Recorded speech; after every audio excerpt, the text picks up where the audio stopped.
أعوذ بالله من الشيطان الرجيم. بسم الله الرحمن الرحيم.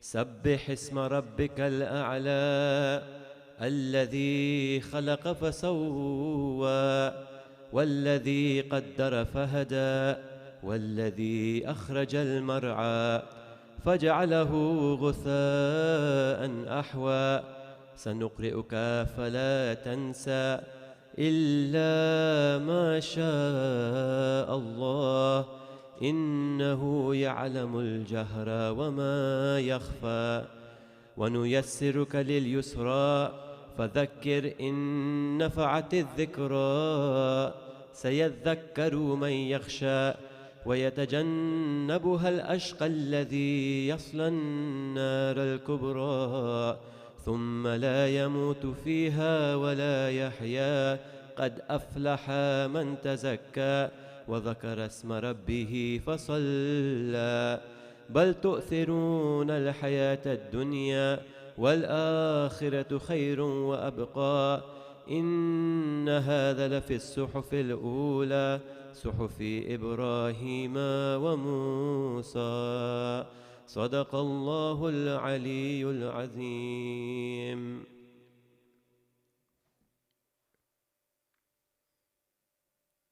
زيارة عاشوراء.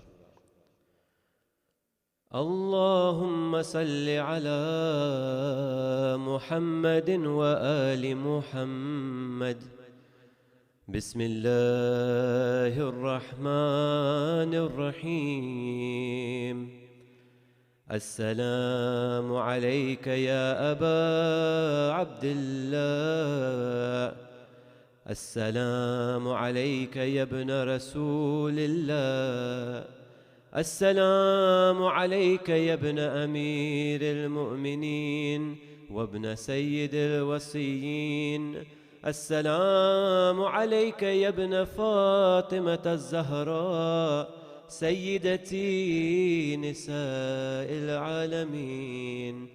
السلام عليك يا ثار الله وابن ثاره والوتر الموتور. السلام عليك وعلى الأرواح التي حلت بفنائك. عليكم مني جميعا سلام الله أبدا ما بقيت وبقي الليل والنهار. يا أبا عبد الله لقد عظمت الرزية وجلت وعظمت المصيبة بك علينا وعلى جميع أهل الإسلام.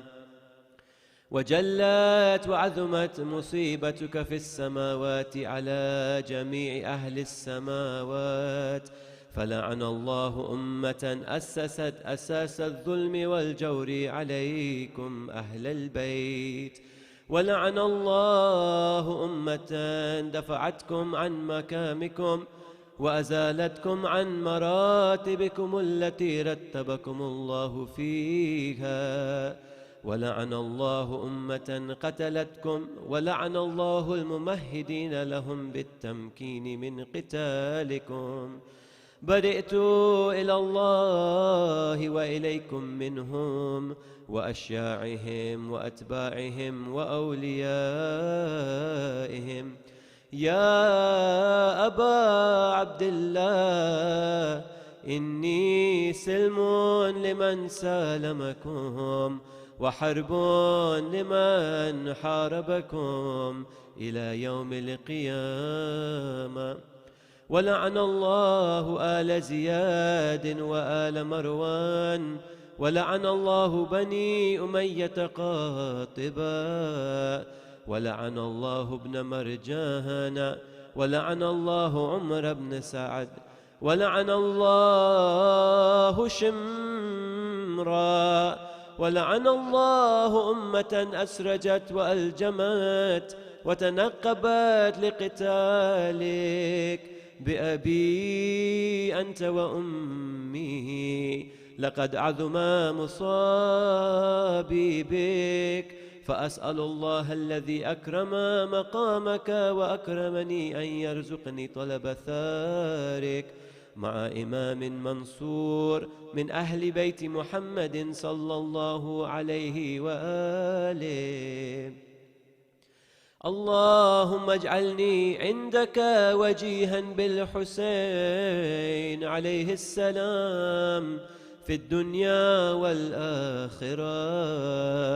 يا أبا عبد الله إني أتقرب إلى الله وإلى رسوله وإلى أمير المؤمنين وإلى فاطمة وإلى الحسن وإليك بموالاتك وبالبراءة ممن أسس أساس ذلك وبنى عليه بنيانا وجرى في ظلمه وجوره عليكم وعلى أشياعكم. برئت إلى الله وإليكم منهم وأتقرب إلى الله ثم إليكم بموالاتكم وموالاة وليكم وبالبراءة من أعدائكم والناصبين لكم الحرب وبالبراءة من أشياعهم وأتباعهم. إني سلم لمن سالمكم وحرب لمن حاربكم وولي لمن والاكم وعدو لمن عاداكم. فأسأل الله الذي أكرمني بمعرفتكم ومعرفة أوليائكم ورزقني البراءة من أعدائكم أن يجعلني معكم في الدنيا والآخرة وأن يثبت لي عندكم قدم صدق في الدنيا والآخرة. وأسأله أن يبلغني المقام المحمود لكم عند الله وأن يرزقني طلب الثاري مع إمام هدى ظاهر ناطق بالحق منكم.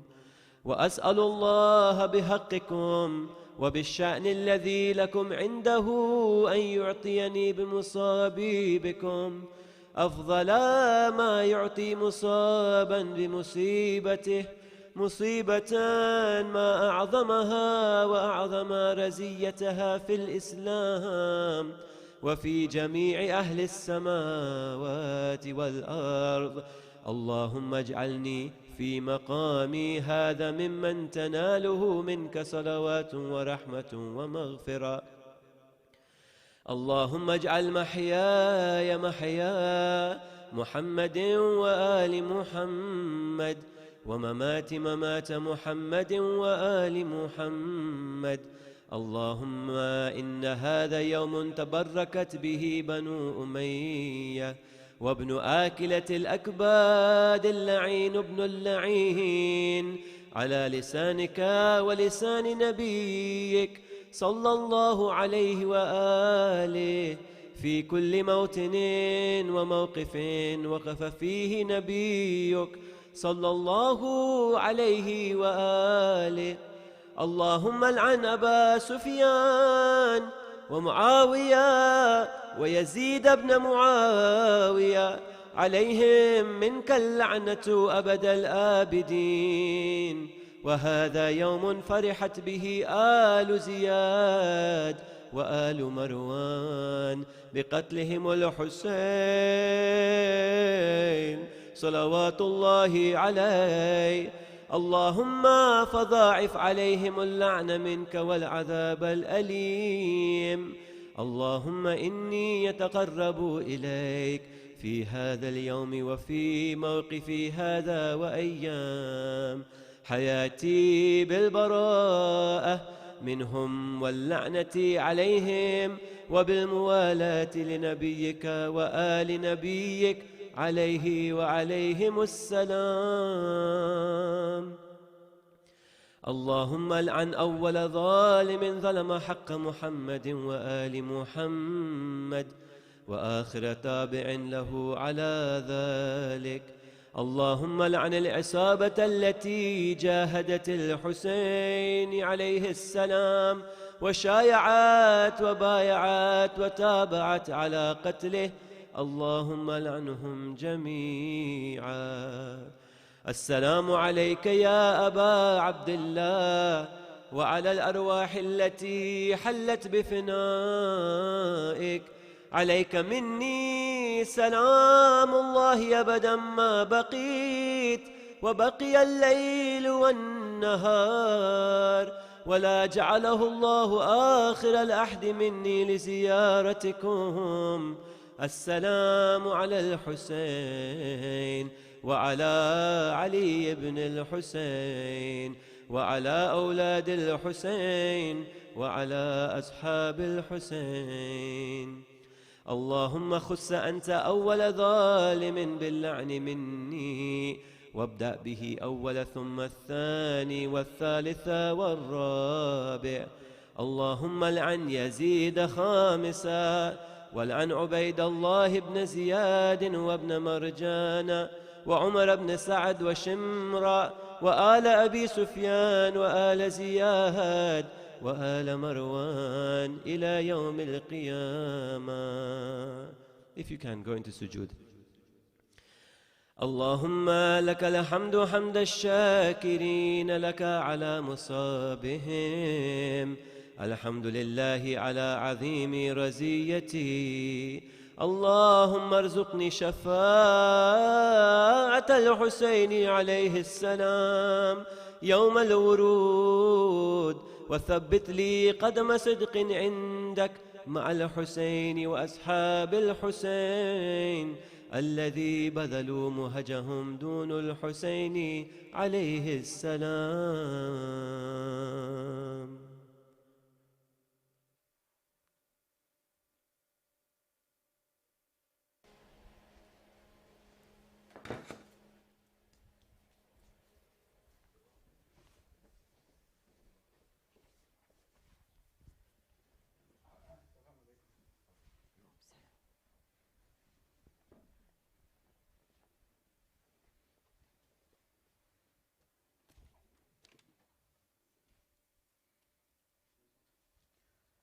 Mu'mineen, Salaamu Alaikum wa Rahmatullahi wa Barakatuh.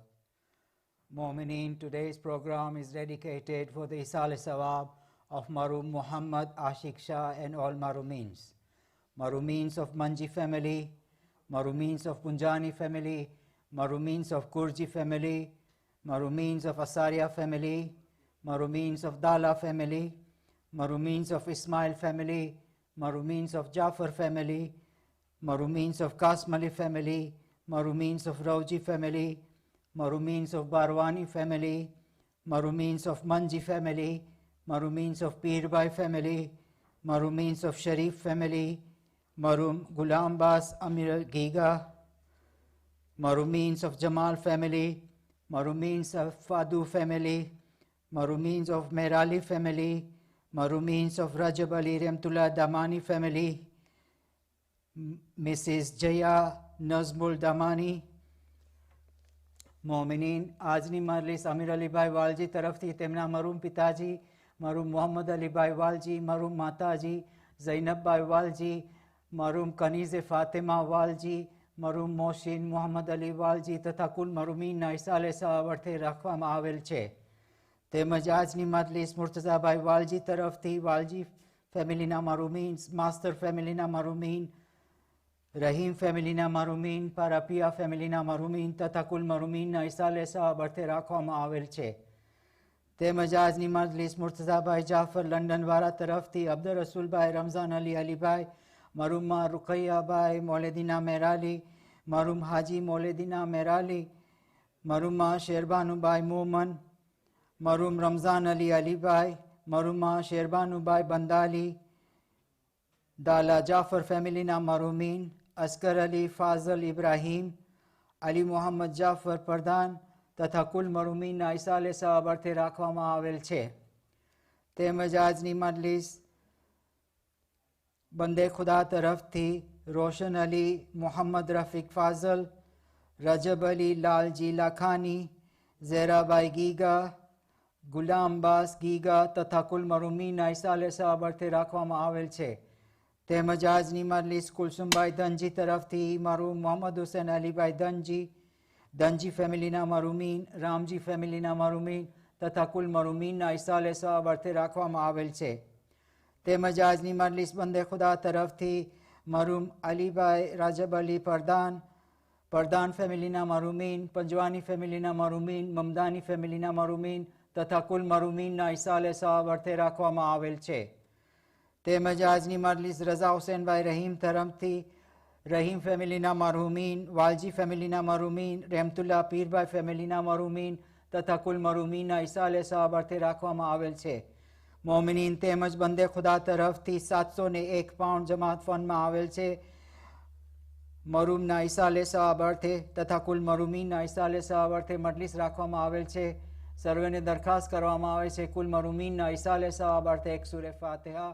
الفاتحة بسم الله الرحمن الرحيم الحمد لله رب العالمين الرحمن الرحيم مالك يوم الدين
أعوذ بالله من الشيطان اللعين الرجيم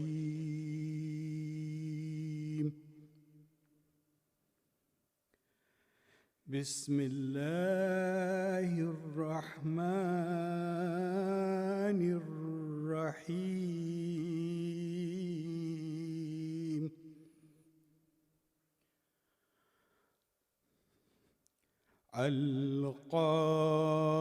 القارعة ما القارعة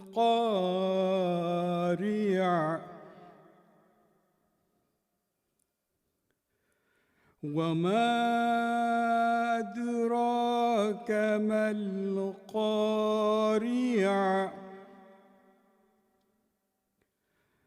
يوم يكون الناس كالفراش المبثوث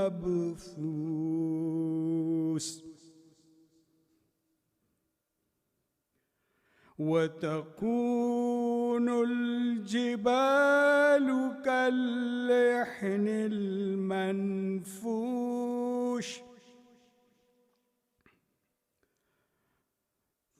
فأما من ثقلت موازينه فهو في عيشة راضية وأما من خفت موازينه فأمه هاوية وما أدراك ما هي نار حامية صدق الله العلي العظيم. The translations of the words of Allah subhanahu wa ta'ala from Surah Al-Qariyah. Maulana Jalaluddin Rumi says, if you look at Quran only with your eyes, you will see the words.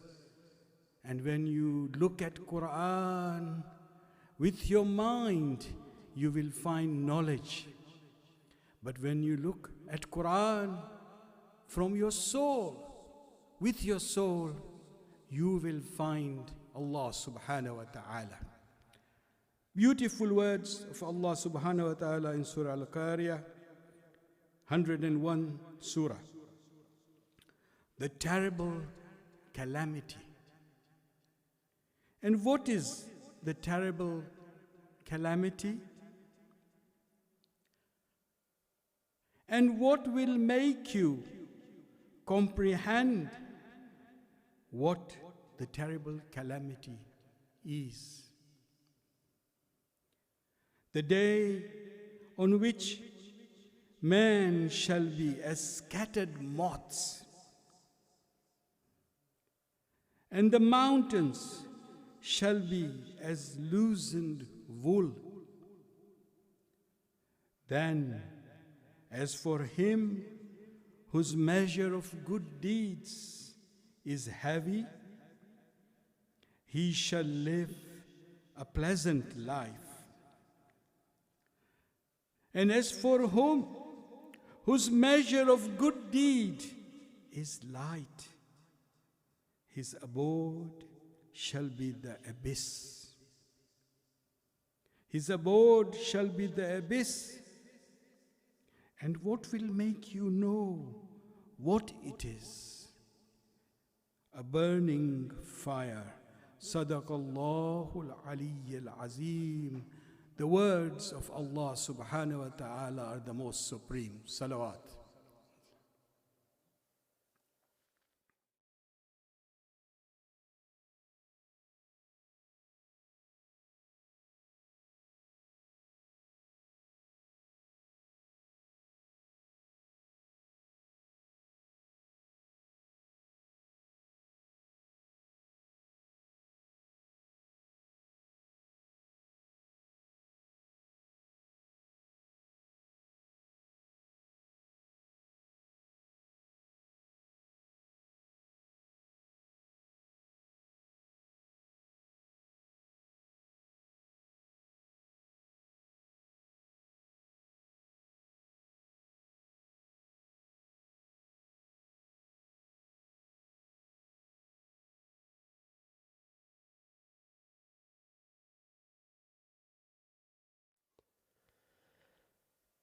اللهم صل على محمد وآل محمد. بسم الله الرحمن الرحيم. اللهم إني أسألك وأتوجه إليك بنبيك نبي الرحمة محمد صلى الله عليه وآله. يا أبا القاسم يا رسول الله، يا إمام الرحمة، يا سيدنا ومولانا، إنا توجهنا واستشفعنا وتوسلنا بك إلى الله، وقدمناك بين يدي حاجاتنا. يا وجيها عند الله اشفع لنا عند الله. يا أبا الحسن يا أمير المؤمنين، يا علي بن أبي طالب، يا حجة الله على خلقه، يا سيدنا ومولانا، إنا توجهنا واستشفعنا وتوسلنا بك إلى الله، وقدمناك بين يدي حاجاتنا. يا وجيها عند الله اشفع لنا عند الله. يا فاطمة الزهراء يا بنت محمد، يا قرة عين الرسول، يا سيدتنا ومولاتنا، إنا توجهنا واستشفعنا وتوسلنا بك إلى الله، وقدمناك بين يدي حاجاتنا. يا وجيهة عند الله اشفع لنا عند الله. يا أبا محمد يا حسن بن علي، أيها المجتبى يا ابن رسول الله، يا حجة الله على خلقه، يا سيدنا ومولانا، إنا توجهنا واستشفعنا وتوسلنا بك إلى الله، وقدمناك بين يدي حاجاتنا. يا وجيها عند الله اشفع لنا عند الله. يا أبا عبد الله يا حسين بن علي، أيها الشهيد يا ابن رسول الله، يا حجة الله على خلقه، يا سيدنا ومولانا، إنا توجهنا واستشفعنا وتوسلنا بك إلى الله، وقدمناك بين يدي حاجاتنا. يا وجيها عند الله اشفع لنا عند الله. يا أبا الحسن يا علي بن الحسين، يا زين العابدين يا ابن رسول الله، يا حجة الله على خلقه، يا سيدنا ومولانا، إنا توجهنا واستشفعنا وتوسلنا بك إلى الله، وقدمناك بين يدي حاجاتنا. يا وجيها عند الله اشفع لنا عند الله. يا أبا جعفر يا محمد بن علي، أيها الباقر يا ابن رسول الله، يا حجة الله على خلقه، يا سيدنا ومولانا، إنا توجهنا واستشفعنا وتوسلنا بك إلى الله، وقدمناك بين يدي حاجاتنا. يا وجيها عند الله اشفع لنا عند الله.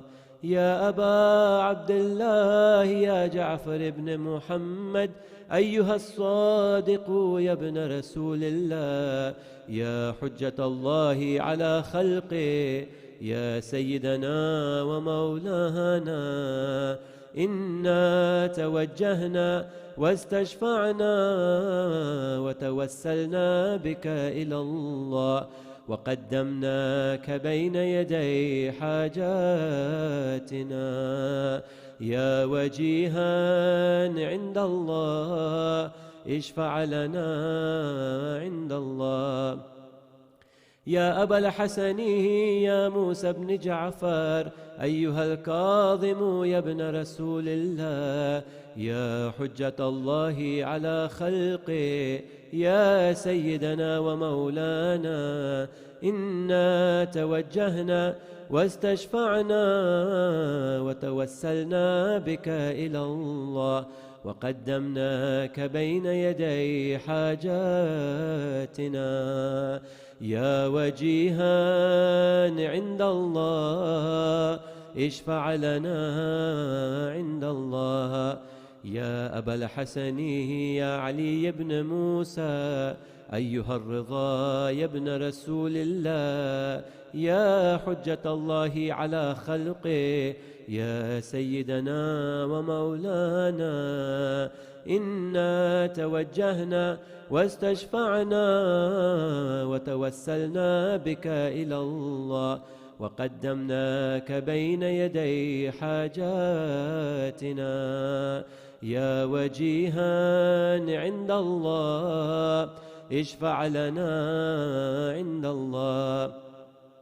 يا أبا جعفر يا محمد بن علي أيها التقي الجواد يا ابن رسول الله، يا حجة الله على خلقه، يا سيدنا ومولانا، إنا توجهنا واستشفعنا وتوسلنا بك إلى الله، وقدمناك بين يدي حاجاتنا. يا وجيها عند الله اشفع لنا عند الله. يا أبا الحسن يا علي بن محمد أيها الهادي النقي يا ابن رسول الله، يا حجة الله على خلقه، يا سيدنا ومولانا، إنا توجهنا واستشفعنا وتوسلنا بك إلى الله، وقدمناك بين يدي حاجاتنا. يا وجيها عند الله اشفع لنا عند الله. يا أبا محمد يا حسن بن علي أيها الزكي العسكري يا ابن رسول الله، يا حجة الله على خلقه، يا سيدنا ومولانا، إنا توجهنا واستشفعنا وتوسلنا بك إلى الله، وقدمناك بين يدي حاجاتنا. يا وجيها عند الله اشفع لنا عند الله.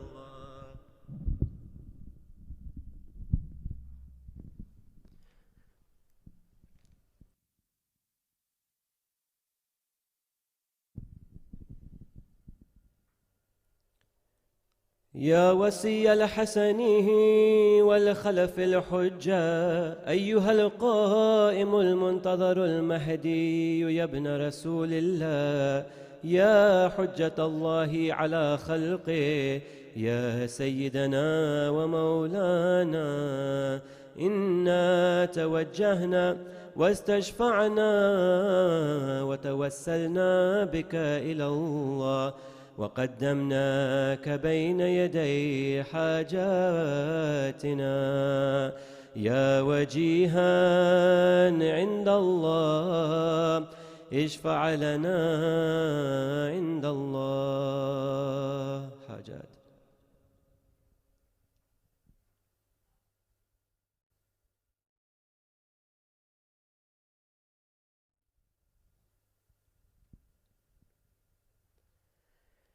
يا سادتي وموالي، إني توجهت بكم أئمتي وعدتي ليوم فقري وحاجتي إلى الله، وتوسلت بكم إلى الله، واستشفعت بكم إلى الله، فاشفعوا لي عند الله، واستنقذوني من ذنوبي عند الله، فإنكم وسيلتي إلى الله، وبحبكم وبقربكم أرجو نجاة من الله، فكونوا عند الله رجائي يا سادتي يا أولياء الله.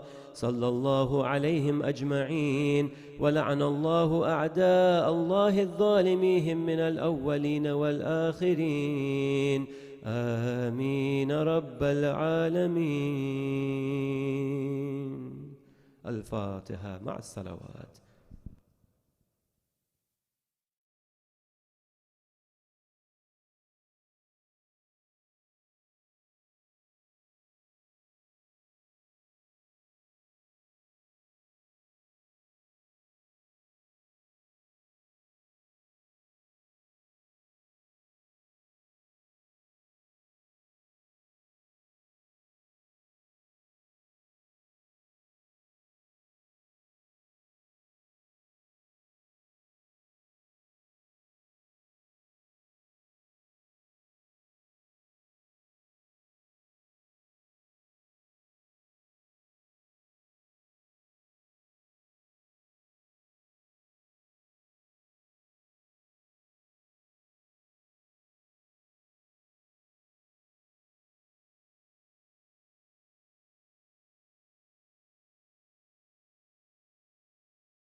أعوذ بالله من الشيطان الرجيم بسم الله الرحمن الرحيم إن الله وملائكته يصلون على النبي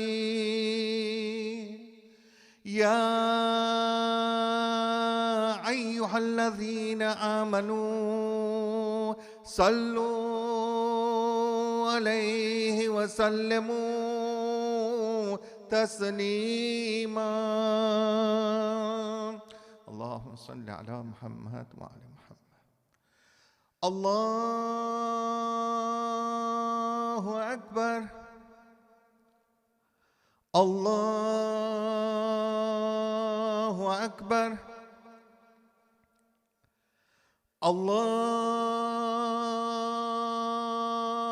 أكبر الله أكبر. أشهد أن لا إله إلا الله أشهد أن لا إله إلا الله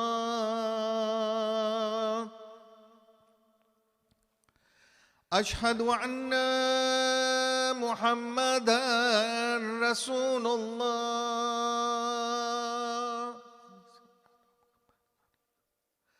أشهد أن محمدا رسول الله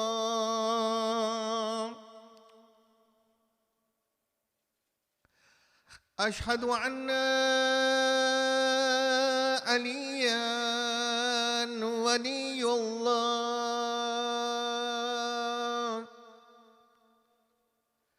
أشهد أن عليا حجة الله حي على الصلاة حي على الصلاة حي على الفلاح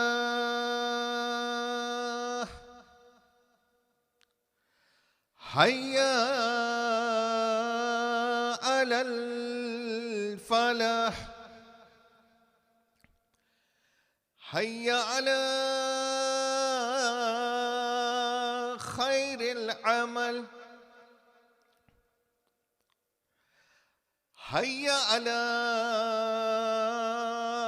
خير العمل. الله أكبر الله أكبر لا إله إلا الله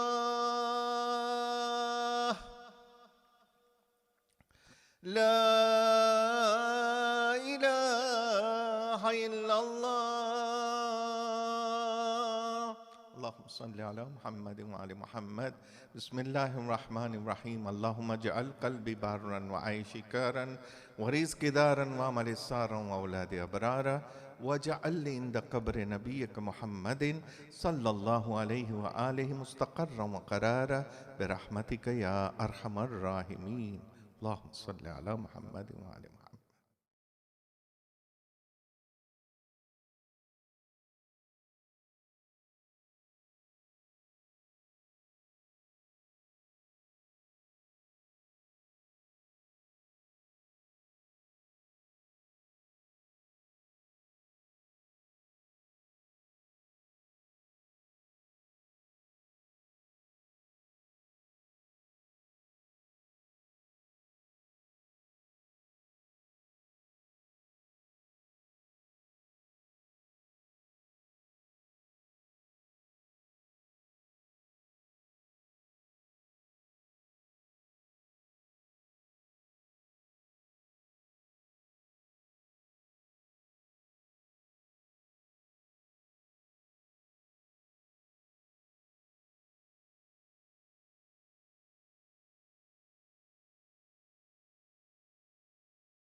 صلوات، نعرے تکبیر، نعرے رسالت، نعرے حیدری،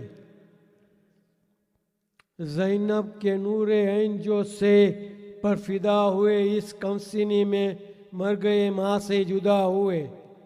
زینب کے نور عین جو سے پر فدا ہوئے، اس کمسینے میں مر گئے ماں سے جدا ہوئے. کھینے میں لائے دونوں کی لاشیں، یہ کہتے سا زینب تمہارے لال بھی ہم پر فدا ہوئے. کھینے میں لائے دونوں کی لاشیں، یہ کہتے سا زینب تمہارے لال بھی ہم پر فدا ہوئے. بنتے بطول کہتی تھی تھامے دل و جگر، میں خوش ہوں تم جو ماموں پہ اپنے فدا ہوئے. صلوات.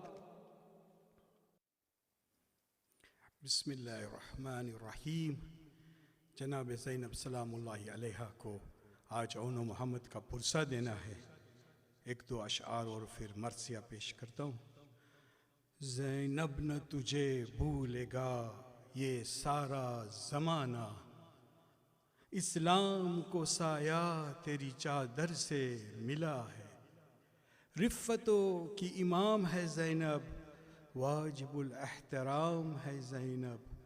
فاتح کربلا ہے شاہ ہدا، فاتح ملک و شام ہے زینب. صلوات.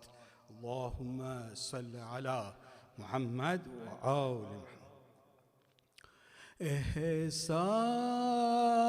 احساس رلاتا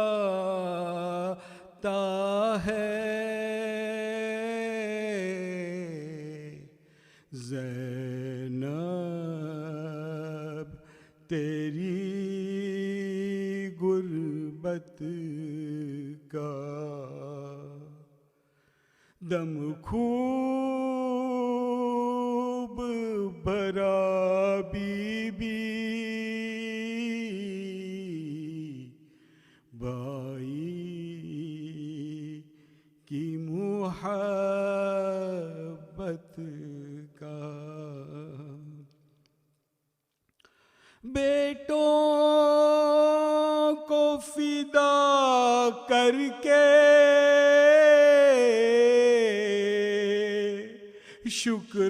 شکرانہ بجا لائی. بیٹوں کو فدا کر کے شکرانہ بجا لائی. چلتا ہے پتہ اس سے زینب تیری عظمت کا. پامال ہوا لاشا فرزند پیمبر کا. پامال ہوا لاشا فرزند پیمبر کا. امت نے دیا شاید یہ اجر رسالت کا. بیجا تھا سکینہ نے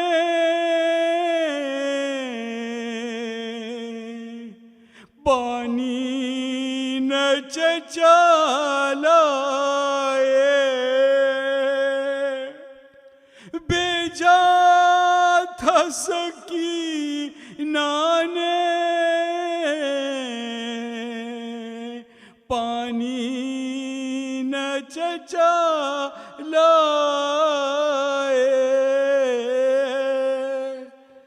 احساس نہیں باقی اب پیاس کی شدت کا جب سے ہے گئے بابا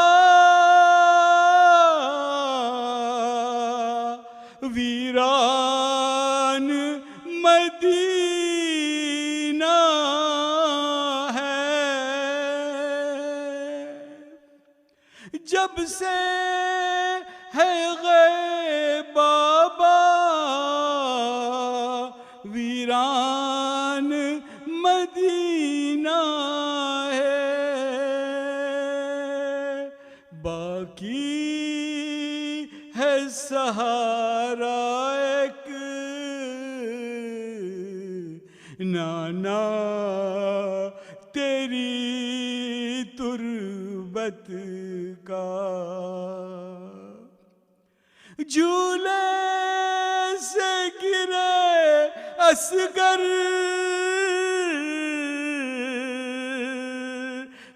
کوہرام ہے خیمے میں جھولے سے گرے اصغر کوہرام ہے خیمے میں بچے کو خیال آیا بابا کی رفاقت کا دفنا چکے اصغر کو اب کوئی نہیں باقی دفنا چکے اصغر کو اب کوئی نہیں باقی اندازہ کرے کوئی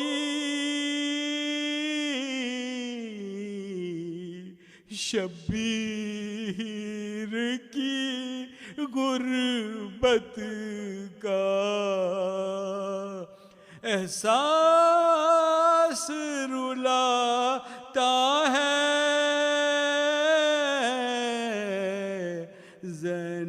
زینب تیری غربت کا دم خوب بھرا بی بی بائی کی محبت کا بر محمد وآل محمد صلوات برآل نبی اولاد علی باواز بلند صلوات اللہم صل علی محمد وآل محمد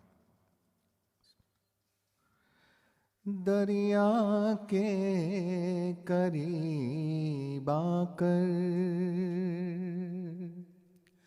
دریا کے قریب آ کر پیاسا نہ رہے کوئی یوں عالم غربت میں یوں عالم غربت میں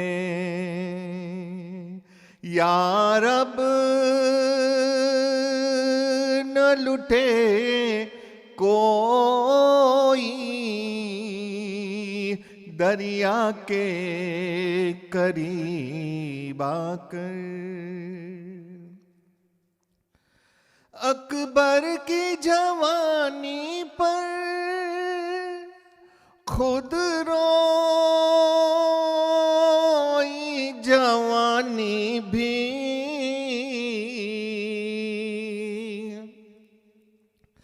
اکبر کی جوانی پر خود روئی جوانی بھی ارمان کسی ماں کے ہائے ارمان کسی ماں کے دل میں نہ رہے کوئی دریا کے قریب آ کر یہ کہہ کے گری زینب شبیر کے لاشے پر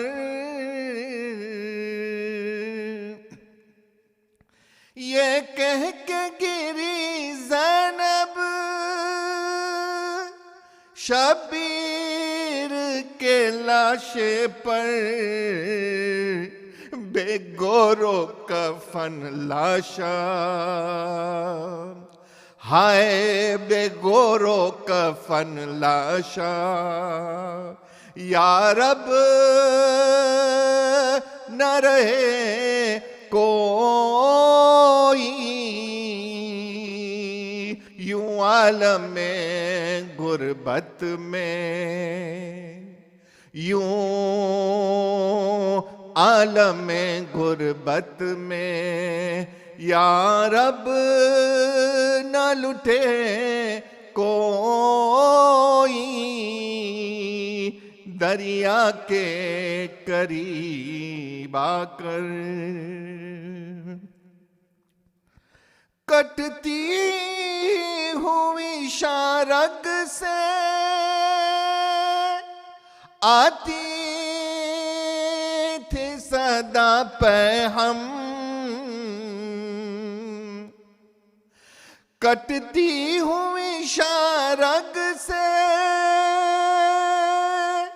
آتی تھی صدا پہ ہم یوں پیاسے کی گردن پر یوں پیاسے کی گردن پر خنجر نہ چلے کوئی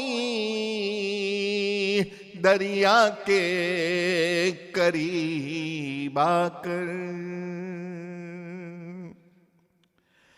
بازار میں کوفے کے زینب نے دعا مانگی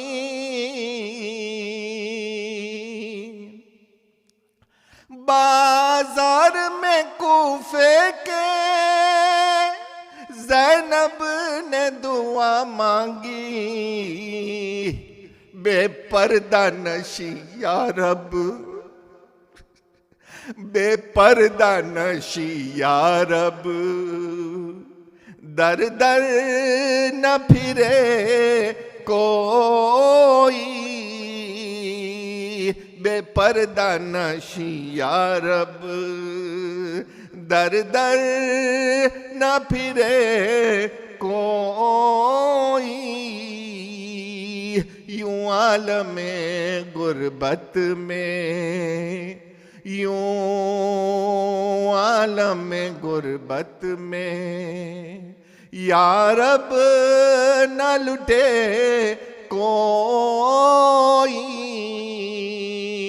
دریا کے قریب آ کر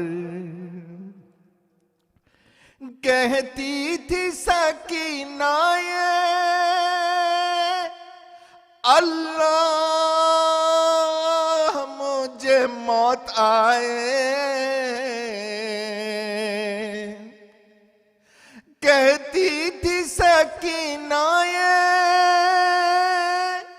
اللہ مجھے موت آئے पंछी की तरह घुट के, पंछी की तरह घुट के जिंदा न रहे कोई, दरिया के करीब आकर, दरिया के करीब आकर या रब न लुटे कोई, यूं आलमे गुर्बत में, यूं आलमे गुर्बत में या रब न लुटे कोई, दरिया के करीब आकर प्यासा न रहे कोई, यूं आलमे गुर्बत में। सल्लल्लाहु अलैहि मोहम्मद।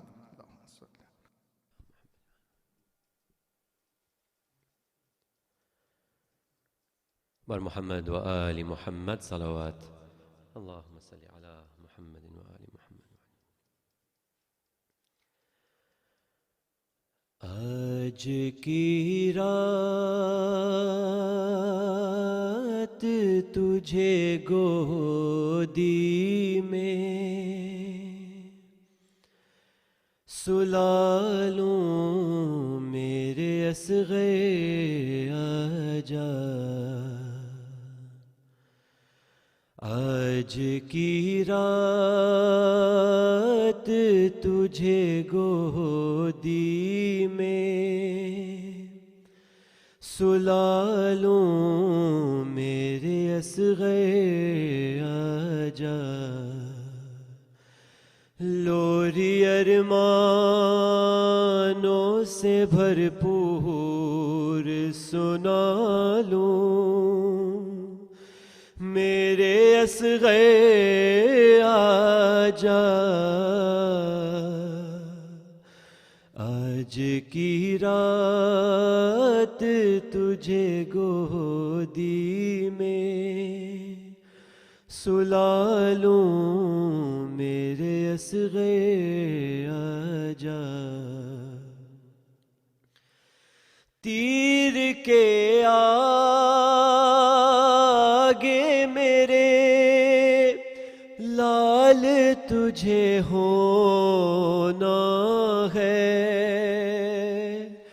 دیکھ کر تیری ہنسی ظلم نے بھی رونا ہے، جو طریقے ہیں لڑائی کے سکھا لوں میرے اصغر آجا، آج کی رات تجھے گودی میں، اور پہلے اللہ کا میں شکر بجا لاؤں گی، دیکھ کر خون تیرا لال میں مر جاؤں گی، میں تجھے موت کی ہچکی سے بچا لوں میرے اصغر آجا، آج کی رات تجھے گودی میں، اور تجھ کو ایک بار دفن بابا تیرے کر دیں گے، پھر تجھے نیزے ثقیفہ کے وہاں ڈھونڈیں گے.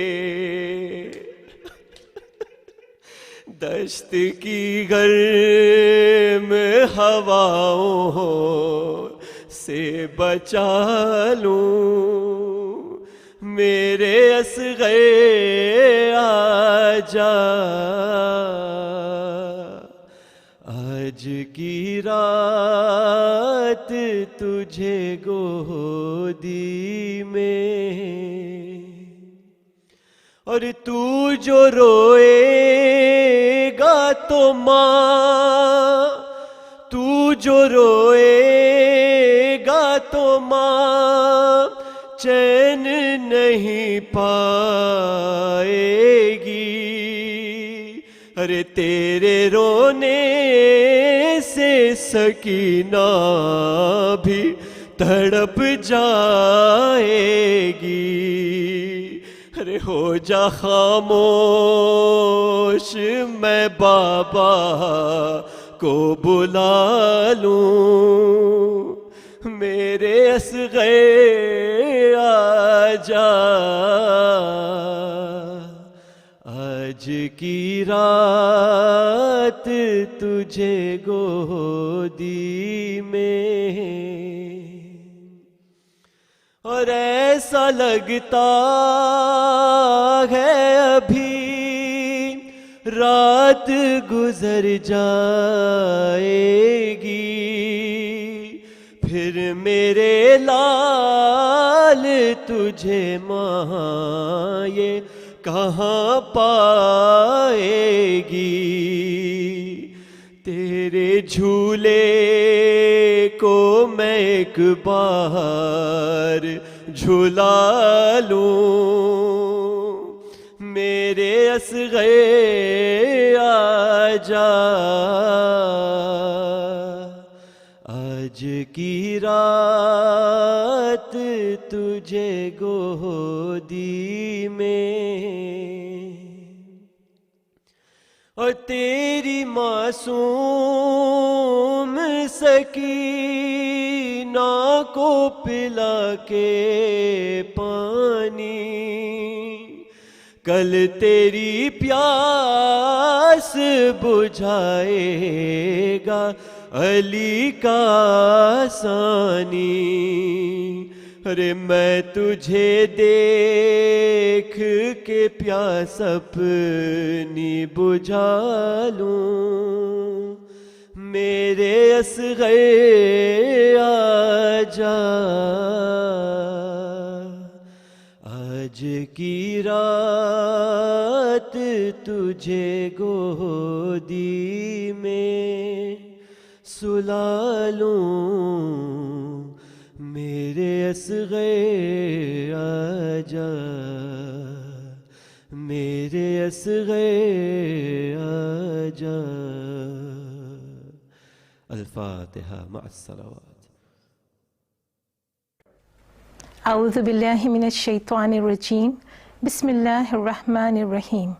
Respected scholars, my elders, brothers and sisters in Islam, Salaam alaikum. It is an honor to stand before you today as a representative of Husseini Islamic Center, Peterborough, and as part of the Muharram 2020 team, to appeal to you for your generosity towards our Al-Qaim project. Alhamdulillah, we are blessed with a beautiful center. However, with the growing population of our community and trying to accommodate the various ethnic demands within the Shia Muslims in Peterborough, we are struggling to adequately cater the needs of our children, youths, ladies, and seniors. The number of our madrasa children have doubled in the last 5 to 7 years, and due to the limited class size, they are being subjected to being taught within the main hall, which is partitioned to create classes. These classrooms have limited teaching facilities and resources, thus causing huge disruption in the children's learning. I'm sure none of us would accept our children to be experiencing such teaching standards within the secular system. Our ladies are divided between the two halls, especially at events such as Khushali, wedding, Ramadan, Muharram, and other events, and our seniors are separated from the rest of the group due to lack of facilities, thus sadly minimizing their interaction with the rest of the community members. Our young mothers, despite the challenges of raising young children, combined with the pressure of work and home life, makes every effort to attend the center to ensure their children experience and develop the love for the community and grow up within the teachings of our Ahlul Bayt, only to experience social exclusion by being asked to sit in cubicles so others are not disturbed by their children. Our madrasa, having limited space, is not able to hold joint assemblies, graduation ceremonies, and other such marked events, again, due to the lack of space and facilities, and therefore such milestones events are being curtailed or catered outside the community. Surely, living in the 21st century in this part of the world, with external challenges and influences surrounding our children, women, youths, and seniors, one would hope that our community's first and foremost needs are prioritized. My dear brothers and sisters, I urge and plead for your support and your generous donation, which will inshallah assist to speed up the completion of the Al-Qaim project. Alhamdulillah, some of you who may have viewed the virtual tour of Al-Qaim project would have seen the progress made, and your support is now much needed to reach this project to its fruition. Please pick up your phone. A number is appearing on the screen. Add it to your contacts and send a simple message. I would like to donate. To my community members, you can donate any amount in the name of your marhumin. To our young parents, encourage your children to contribute from their pocket money to the Al-Qaim project. To my community youths who have more recently passed their GCSEs and A-level exams, be the ambassadors of Al-Qaim and advocate to your friends, parents, and family members to direct part of your gift proceedings to the Al-Qaim cause. Inshallah, Allah will reward you and bless you with prosperity and future successes. To my community at large, you can set up your birthday or wedding gifts to be directed by simply going on GoFunding page. There is no upper or lower limit. Every penny donated to Al-Qaim will stand you in good grounding as Sadqa al-Jariyah, where your rewards and the rewards of your marhumin will be seen both in this world and in the hereafter. Again, please see the number on the screen and simply message, I would like to donate. Our team will then be in contact with you. Thank you for listening.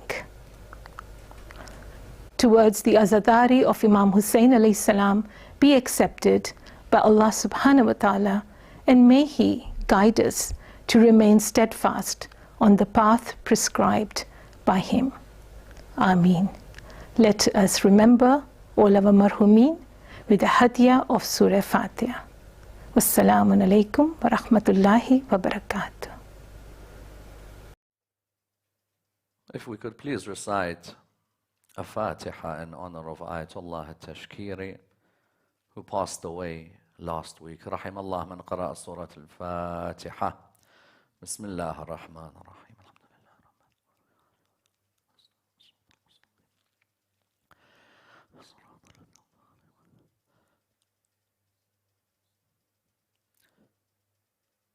بسم الله الرحمن الرحيم الحمد لله رب العالمين والصلاة والسلام على سيدنا وعظيمنا وحبيب قلوبنا وشفيع نفوسنا أبي القاسم محمد اللهم صل على محمد وعلى محمد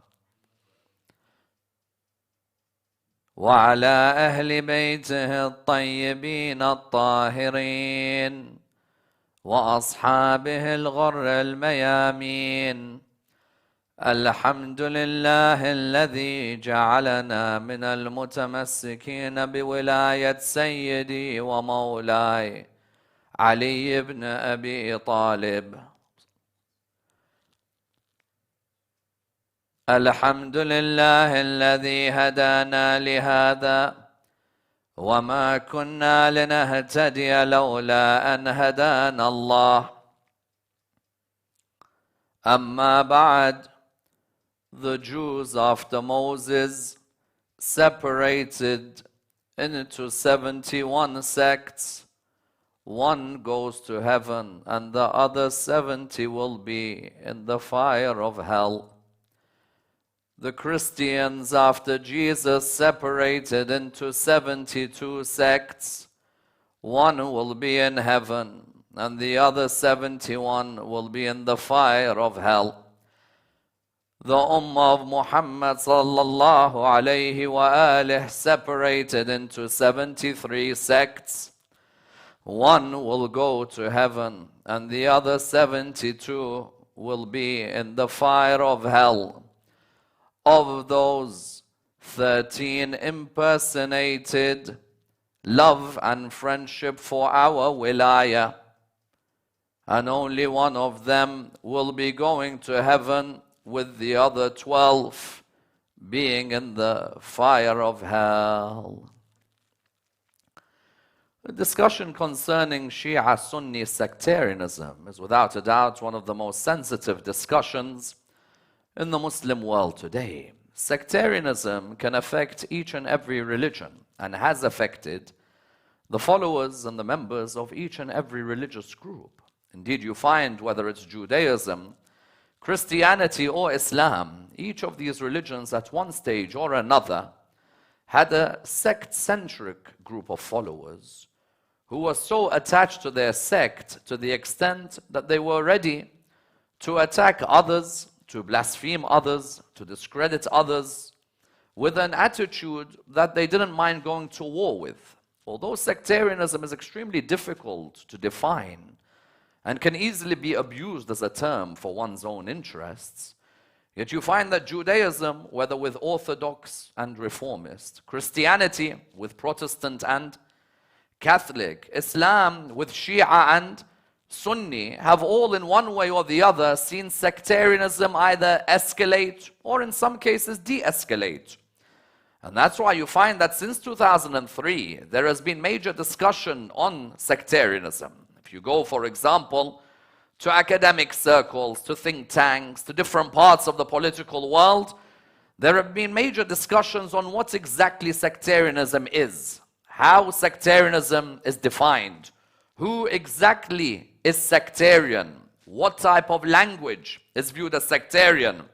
And after 2003 in particular in the Middle East, there was a rise in what is known in some circles as Shia-Sunni sectarianism, whether a person looked, for example, in Iraq, or they looked, for example, in Syria, or you looked in Yemen, or even you looked in Lebanon in terms of some sectarian clashes that took place. You found that that which was known as Ta'ifiyya, for example, was emerging in different circles. In some of these, there was actual religious doctrine. In others, it was political, but with a religious icing. Because a person can easily use the term Shia or Sunni or Orthodox or Reformist or Catholic and Protestant, not because they sincerely follow that particular ideology or that particular sect, but rather because of the fact that that person may have a political motive. I have a motive, and the only way I can ensure that my goal or my motive is reached is by making sure that I use these terms. Why? Because I know the followers have a relationship with that term. Therefore, if I want to, for example, get votes, I want to change a law, I want to reform something in the constitution, either I can talk on a national level or I can talk by using these religious particular terminologies. Indeed, therefore, you found that when it came to sectarianism, it could be seen in many different ways. You could have, for example, intellectual sectarianism. You can have, for example, social sectarianism. You could have, for example, academic sectarianism. What do I mean? Intellectual sectarianism, for example, there may be a figure in the history of the religion of Islam. Each of the sects claims he belongs to them. As an example, Ibn Sina, Avicenna, you'll find many different sects in Islam claim that Ibn Sina belongs to them. You may find, for example, 12ers of the Shia may claim that Ibn Sina belongs to them. Ismailis may claim that Ibn Sina belongs to them. You may have some from the world of the Sunni school who believe that Ibn Sina belongs to them. In some cases, it becomes intellectual sectarianism where you blatantly associate him with your sect, even though you may know deep down that his affiliation or his literature belong to another sect. You may also have social sectarianism. Living, for example, in a country, a certain demographic cannot rise to a particular position at their workplace. That may be social sectarianism, that makes sure anyone who wants to get a position of CEO has to be of a particular sect. If any of the following sect try to get to that position, you stop them. They may reach, for example, VP. They might be an associate director. The moment you find out that that person, for example, is a Ja'fari, then you stop him there. He's not meant to get to the top status. That might be social sectarianism. Then you may have what? Academic sectarianism. In which way? If an academic follows, for example, the Shia school, don't let that person teach Islamic law or Islamic history or Islamic theology. Do not allow them to even get certain academic posts. There are people who are rejected from academic posts to become professors of certain departments because of their sect. Not because of how many articles they published or how many books they've written. Simply because of their sect. They will not be given a certain position in that particular university. You'll find that they'll give the position to someone who, for example, is from a Jewish background. Or they'll give the position to someone who, for example, is from a Christian background. Or even to someone who's atheist. They'll give him the position, for example, to teach Islamic law. But Shia, no. That person who's a Shi'i, they will not necessarily give the position to. So we have sectarianism can be seen on a number of different fronts. Question emerges that this sectarianism, is it always negative? As in, if a person views the world in a sect-centric way, where they view the world, for example, in a Shi'i lens, or their identity is Shi'i, for example, or, for example, their ideology, they're proud to speak about their tashayyu', they're proud to talk about their history, they're proud to talk about their theology. Can this be defined as sectarianism? As in, for example, if now when we talk about Karbala, should we be open in what happened about the events of the 10th of Muharram, or what led to the events of the 10th of Muharram, or should we maybe hold back from saying certain things? This debate is one that wrangles across the Muslim community, because you find that within the Shia community today, there are a plethora of opinions as to what is sectarianism, and what are the parameters and the boundaries for sectarianism, and who sets those boundaries for sectarianism. And when they say that one man's terrorist is another man's freedom fighter, you may find someone may look at you as a terrorist, another may see you as a freedom fighter. Likewise, when it comes to religion, what exactly are the boundaries of sectarianism? Is there a particular boundary that all of us have to stop at? If we stop at that boundary, who set that boundary? In what context have they set that boundary? In which political circumstances? Let's tonight examine this issue of Shia-Sunni sectarianism in order that we're able to understand not just the origin of some of the thoughts within the sectarian tradition, but also at the same time making a difference between a sectarian identity a sectarian ideology, and then going further to look at whether the Ahlul Bayt and whether the Maraji', what they have said, for example, on sectarianism, the main Shi'i players at the front line, what are their opinions on sectarianism? And is it that only one school can have a narrative of Islamic history? Or can every school have a narrative? Is it only one school that can dominate? Or can every school have their own version? Further than that, if I call Abu Talib a kafir, is this sectarian?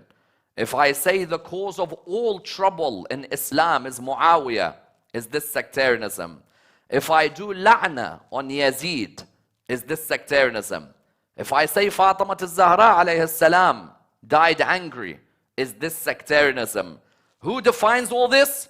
And are we as scholars simply cherry-picking parts of history to build an identity? Or is there a point in discussing these areas? And in which way do we discuss them? Let's examine this and dissect the topic in complete depth. The first question that emerges is a question relating to the hadith I quoted at the beginning of the lecture. The hadith that I quoted at the beginning of the lecture, what does it state? It states that there were different numbers of sects that emerged with each religion. Because the first question that emerges is, that doesn't such a hadith show that sects have emerged, and therefore there's bound to be sectarianism in our worldview? This hadith, what does it say? It is a hadith in Al-Kafi of Shaykh Al-Kulaini. May Allah bless his soul. In Al-Kafi of Shaykh Al-Kulaini, the hadith which comes to us from Imam Al-Baqir alayhi salam, what does the hadith say? It says that the Jews after Moses separated into 71 sects, and that only one of those sects will go to heaven. The Jewish community, Nabi Musa alayhi salam had come to them, to the children of Israel. After him, that community divided. Nabi Musa alayhi salam had left them with a message of guidance. After Nabi Musa alayhi salam had left them with a message of guidance, you found that they split into how many sects? Into 71 sects. Imam al-Baqir says that they split into 71. All of them called themselves Jewish. But only one of them will go to paradise. The other 70, although they were called Jewish, will all be in the fire of hell. Then Imam says, you have the Christians that after Jesus separated into how many sects? Into 72 sects. Christians after Jesus separating into 72 sects, only one of them will go to paradise. All of these different groups were called Christian, but only one of them goes to where? Goes to paradise. Then he says the other 71 will be in the fire of hell. Then he says the Muslims divided into 73 sects. Only one of them will go into paradise. The other 72 will go in the fire of hell. On the first level, how many sects of Muslims do we have today? Normally, you talk about Shia and Sunni. But even within Shia and within Sunni, you can break it down into so many different sects and offshoots and subsects. You have, for example, within the Shia, we have, for example, the Zaydi Shia. We have within the Ismailis, you have the Nizaris, and you have the Buhra. You have, for example, the 12 of the Shia. So here within the Shia, you mentioned some of the sects. In the Sunni world, how many different sects do you have? In the Sunni world, you have to divide them into two and then subtract them even more. Why? Because within the Sunni world, a person may follow a particular school for fiqh and a completely different school for theology. What do I mean? You may find someone in the Sunni world, in the world of fiqh, normally 4 schools are spoken about. They are known as the 4 madahib. You have Hanafi, Maliki, Shafi'i, and Hanbali. These are 4 schools of what? 4 schools of law. Then within those 4 schools, I may now be living in the UK. I may be someone who's a Hanafi in fiqh. But in theology, I have other sects that I have to hold on to. Other ideologies. What do I mean? In theology, as a Sunni, a person may be Mu'tazili. Rather, a person may be Ash'ari. A person may be, for example, Maturidi. Today, I may therefore find someone. All of these are called Muslims. When the Prophet, peace be upon him, his family, in Sunni and Shia hadith literature, talks of this religion splitting into 73 sects. We can see it around us. As in, I see someone may be a Shafi'i in their fiqh, and they may be Ash'ari in their theology, following the theology of Abu al-Hasan al-Ash'ari. Someone might be Hanafi, Maturidi, for example, Maliki, Maturidi. You have all of those, but then you have even more than that. Because within those, you may also have a school that emerges, which doesn't really hold on to a particular sect, as in Hanafi or Maliki or Shafi Hanbali. They say, for example, we are Salafi. Yes. We don't say that we are to be bound by 4 sects. That we are Salafi, we return back to what? To the original teachings of a Salaf al-Salih. Original teachings of the Holy Prophet, peace be upon his family, and the pious predecessors, the Tabi'un and the Taba Tabi'un. Then you hear other names. You hear, for example, the offshoots continue. You have over here Brelwis. You have, for example, Deobandis. You have, for example, Ahl al-Hadith. You have, for example, this school, that school. Therefore, how many sects do we have in the Muslim world? When a person says there is Shia and there is Sunni, if you come to me as a Shi'i and you say to me, for example, you're a 12er, yes, 12er means that in my theology, I follow the Holy Prophet and his Ahl al-Bayt. I follow, for example, Imam al-Sadiq in theology. I follow Imam al-Sadiq in law.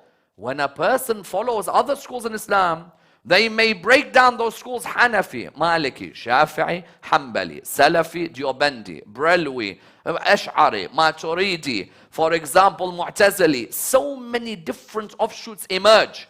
Imam, what did he say? He said that after the Prophet, there are 73 sects.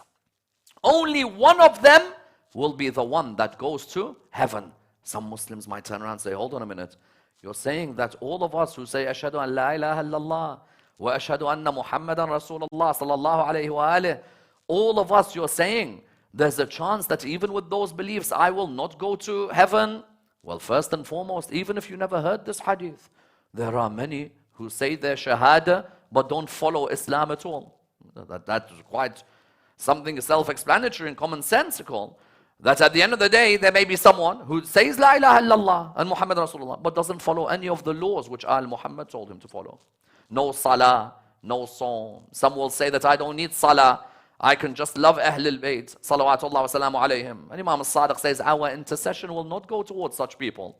So on the one hand, logically speaking, the idea that a person will go to heaven just because they said La ilaha illallah and they said Muhammad Rasulullah, at the end of the day, if they mistreated their family, they mistreated their relatives, they were disobedient to the Lord, they used to mistreat the animals, they were rude to people. How many times do you hear a tradition? A person who does well and helps a cat, for example, who's stray, may have heaven. And someone who's the complete opposite, even if they followed the Holy Prophet their whole life, those people will end up where? Will end up in hell. Secondly, when those groups, they all diverted and they ended up being of those who go to hell, what was it that led them to hell? As in, the Jews had Moses. After Moses, something clearly took place where they separated into different sects. As in Nabi Musa alayhi salam, there's no way he would have left this earth without leaving a successor behind. Do you agree? No way. I think every Muslim agrees with me who's watching this around the world. Do you agree that Moses, before he died, left a successor for his people? There's no way that Moses would leave the Jewish community without there being a successor who's been left behind. Without leaving that successor. Who's that successor? Was it Aaron? No way. It's not Aaron. Because Aaron, Harun, died before Nabi Musa alayhi salam. Then who was the successor? Joshua, son of Nun. Joshua, son of Nun, was the successor of Nabi Musa alayhi salam. Did Nabi Musa alayhi salam tell his people that I'm going to die? If you can, go and elect someone after me. You can't trust these. Why can't you trust them? These are the type of people a few years earlier were jahil. They were jahil in which way? They were jahil that you couldn't trust them. You couldn't trust them behind your back, going towards an idol, a statue. Because a person who was worshipping idols 20 years earlier, can I trust him to lead the children of Israel? Of course I can't. Someone who bowed down to idols, can I trust that person to be someone who takes over the Jewish community? Of course I can't. The person who is to be my successor, who leads the Jewish community, has to be someone I have raised, has to be someone who I have made sure is somebody who has been with me in my most sensitive moments. When I met Khidr, he is one who was alongside me in those moments. When I faced the children of Israel, he is alongside me in those moments. Do you think, logically, a prophet of God would leave the whole of the community that he's guided without appointing on behalf of who? He cannot appoint. Allah appoints. Yes? And would he leave his community without a leader? Is it logical? Because that prophet comes with the 10 commandments. He's come with the sharia of the religion of Islam. There's no way that he would come and he would not announce to the people who his successor is. Therefore, Nabi Musa alayhi salam announced to the children of Israel, to the Jewish community, my successor is who? Joshua, son of Nun. Did the people hold on to the man who he said is his successor? Not at all. One group did. One group held on to the man who Moses announced as his successor.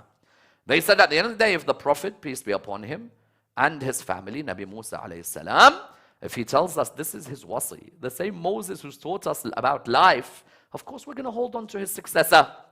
We're not going to go in an election and choose someone else. Moses could have easily said to them that, listen, when I die, you guys go and elect someone. Yet Moses, even when he was there before Joshua, asks Allah in the Quran, وَاجْعَلْ لِي وَزِيرًا مِنْ أَهْلِي, and appoint for me a successor, a vicegerent from my family. He asks Allah to appoint. Maybe not Aaron, because Aaron died. So who became Moses' successor? Joshua, son of Nun. The test, therefore, for a sect to hold on to the true path of God was that that sect is a sect that doesn't reject the successor of a prophet of God. Because Imams make this clear. Why did the Jewish community deviate? I'd ask you, why did they deviate? Why 70 of the 71 that they split into going to hell? All of them believed in the prophets of God. What is it that led to them going towards hell? Because when the prophet of God tells you, this is my successor, you don't end up fighting the man. There were armies raised. People ended up fighting the man. That person, a prophet, when he tells you, this is my wasi, this is the man looking after my message, on behalf of Allah subhanahu wa ta'ala, that's the man that you have to follow. Therefore, what was the reason they deviated? Not because they never knew Musa. They would utter Moses' name day and night. The successor of Musa was the man they neglected. Then number 2, the Christian community separated into 72 groups. When they separated into 72 groups, when they did this, I ask you, why is it that 71 of them will end up in hell and only one is the one that goes to paradise? Again, same reason. Because the successor of their prophet, they rejected. The ones who held on to Simon was the successor of Jesus. Yes? Simon was the successor of Christ. It wasn't Paul. Paul was not the successor of Christ. Yes, Paul makes up most of the New Testament. 13 of the 27 books of the New Testament is Paul. But the reality is that Simon is the one who is the successor of Christ. The criteria for you to hold on to Jesus was to hold on to the man chosen by Jesus. The same way Adam chose Sheath, the same way Sulaiman chose Asif bin Barkhiyah, the same way Moses had a deputy called Joshua, the same way Jesus told them to hold on to Shamun. Simon, did they hold on to him? Unfortunately, many of them went to another direction, the direction of Paul and others, but there were some who held on to Simon. Those of them held on to the true teachings of Christ. There is only one God. I'm a messenger of the Lord. When they held on to it, they were the one saved sect. Al-Firqa Najiyah. Then what do we have? we come towards the Holy Prophet, peace be upon him, his family. Holy Prophet says what? After me there will be 73 sects. Only one will go to Jannah. That means that everyone watching this, it should be a level playing field for everyone to choose who they want to follow. Because at the end of the day, had the Holy Prophet said anyone who says my name is going to Jannah, then we don't need to discuss these things. There's no need to open up history and so on. The only reason we open up these historical discussions is because we know it's a matter of heaven and hell. It's not just a matter of saying whatever happened in the past, let it go. We don't need to focus on anything else. Rather, it's a matter of my akhirah. My Prophet is saying that after me there will be 73 sects, only one goes to heaven. The other 72 will go into hell. Then he says, of those, 13 claimed that they had our wilayah. But only one. Look at the criteria again. The criteria was that Moses alayhi salam, what did he do? Moses alayhi salam, the criteria was you follow his successor. Jesus, the criteria was you follow his successor. Rasulullah sallallahu alayhi wa alayhi, the criteria was you follow his successor. Then it's up to you to find out who the successor is. Either as a Sunni, you believe that the Prophet, peace be upon him and his family, left this world without appointing, announcing, choosing his successor. Because when people ask, what's the difference between Shia and Sunni? We say that this difference is so simple. What is it? The Sunni world believes the Prophet left this world without announcing his successor. He left it, the people went and elected the first Khalifa, Abu Bakr.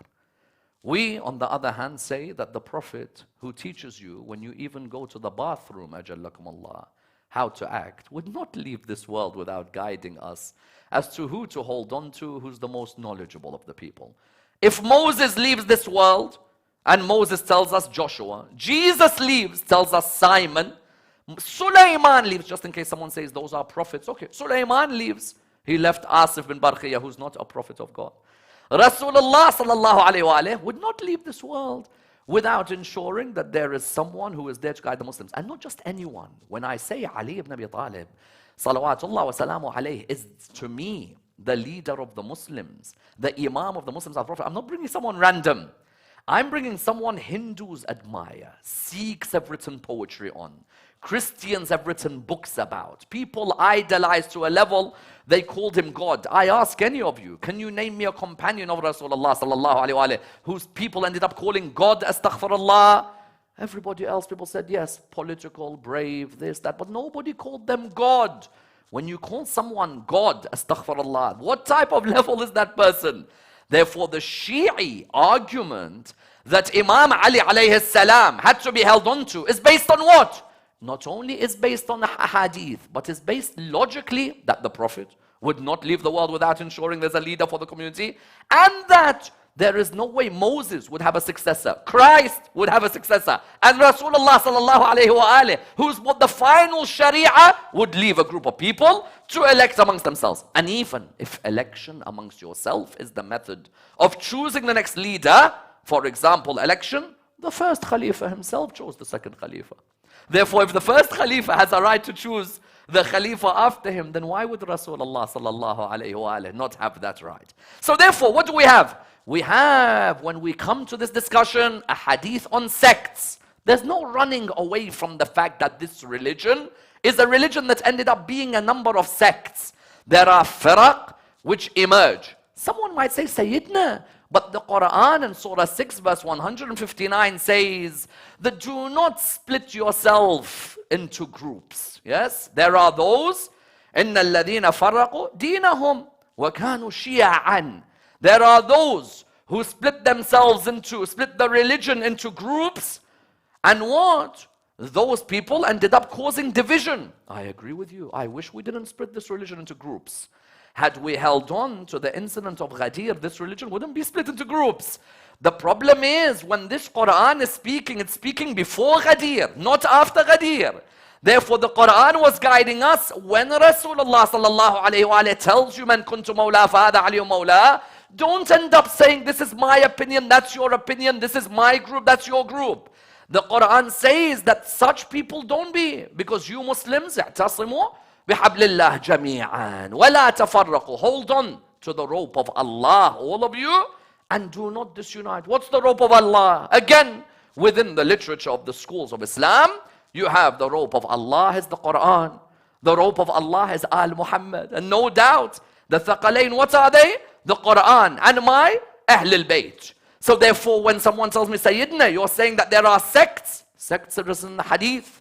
They say, but the Quran says, don't divide into sects. Yes, of course, I agree with it. Wallah, I didn't want to divide. I wish we all were called Muslim only. Because if we were all called Muslim only, we wouldn't have the sectarian differences that exist. Secondly, on this ayah, also when this ayah is saying don't then split into groups, it could also mean that don't generalize and cause discord amongst the groups. Meaning that when you look at your different groups, don't end up causing animosity amongst you within the community. Let's say, question arises, should I therefore be someone who is sect-centric or someone who's Islam-centric? What do we mean? Should I call myself by my sect or should I call myself by what? I call myself by my religion. Because here there's a fundamental point. There are some who say, I don't like to call myself Shia. I prefer to call myself what? Muslim. Because they say, I don't want sectarianism to increase. I prefer that I call myself Muslim. There's no harm. If you meet non-Muslims, call yourself Muslim. There's no harm. But what's wrong in being sect-centric? At the end of the day, there's nothing, no issue in a person being sect-centric. I'm proud of my Shia identity. And I'm proud to be sect-centric. For what reason? Because of the fact that I'm proud that my sect, what it's left behind a legacy, which is the legacy of the Prophet and his family. What do I mean by this? Because there is an argument that sectarianism sometimes thins religion. When you're involved in too much discussion about the sects, the original core teachings of the religion don't emerge. All it remains is a slanging match and a difference between Shia and Sunni. The reality is no, on the contrary. When I identify myself by my sect, I'm able to allow certain treasures of Islam to emerge, which only my sect has within their traditions. What do I mean? When I say I'm a Shi'i, is because I have certain treasures I'm proud of, which I'm ready to give to the world, which unfortunately many Muslims have not had access to. Give you an example. Dua Arafah of Imam al-Hussein alayhi salam. If I just say I'm a Muslim, that's it. I'm a Muslim, you're a Muslim. You've not got the access to the treasures that I have. When I say I'm a Shi'i and I identify by my sect, it's because I know that I have a treasure like Dua Arafah that I can give to the world. Any Muslim can say they're a Muslim, but how many of them have supplications which have been left behind by Rasulullah sallallahu alaihi wasallam? I always make the point that what differentiates the Shia from any other school in Islam is the du'as that we have. When I say I'm a Shi'i, it's because I know the supplications that I have from my holy Prophet and from the Imams are the most beautiful. Can you get a dua like Dua Arafah? I ask all of you. Is there a dua with the beauty of Dua Arafah of Imam al-Hussein alayhi salam? If I just said I'm a Muslim, I guarantee you many in the world wouldn't even know this dua. When I say I've got a dua from the Shi'i school, from the Shi'i heritage, they're like, which ad'iyah do you have? I say, come and read Dua Arafah of Imam al-Hussein alayhi salam. Someone says, what else? Come and read Dua Abu Hamza al-Thamali from Imam Zain al-Abidin alayhi salam. Come and read, for example, Dua Kumail from Imam Amir al-Mu'mineen alayhi salam. Come and read Dua al-Mashlul.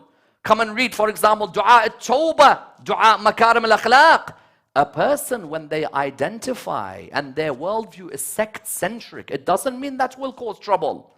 Rather, sometimes having a sect-centric worldview allows for your teachings to be elaborated upon. Because some people imagine, the more you say you're Shia, they call you Ta'ifi. To the extent now, they want Tahrim al-Ta'ifiyya. Don't identify by your sect. Identify just by saying you're a Muslim. Why can't I identify by my sect? At the end of the day, if my sect is a sect which I want to present in a way of respect, there is no harm whatsoever. In my sect, I hold on to it. I'm proud of my sect. Someone has to make a distinction between what? A sectarian identity and a sectarian ideology. A sectarian identity is that I am Shi'i and that is my identity. A sectarian ideology is when I use that particular identity to hurt other Muslims, to abuse other Muslims, to put down other Muslims. That we don't need. We don't need an ideology where the ideology produces literature. These are kuffar, these are burning in hell, these are the worst of the worst. We don't need that literature. That literature is certainly seen in the Muslim world. It exists. But for me, having a sectarian identity is not problematic. I can identify with my tashayyu'. Someone says, yes, but this sectarianism can sometimes lead to language which is harsh. Well, who said that sometimes history, sometimes the truth hurts? This is the reality. When we say the truth hurts, what do we mean? We mean that, yes, there's going to be certain sensitive parts of history. What do? I don't speak about them. Because when I look at the teachings of the Ahlul Bayt, salawatullah wa salam alayhim, there's no doubt that there are certain moments where if you look at their language, that language would be identified as being what? Would be identified as being sectarian. Would you ever accuse Imam al-Hussein alayhi salam of being sectarian? I ask you. If you tell someone, is Imam al-Hussein sectarian? Because they come and they say that there are certain Shia lecturers, scholars, and so on who are sectarian. I ask them, would you say that, for example, Imam Ali alayhi salam is sectarian, or that Imam al-Hassan is sectarian, or that Imam al-Hussein is sectarian? They will turn around and say, no.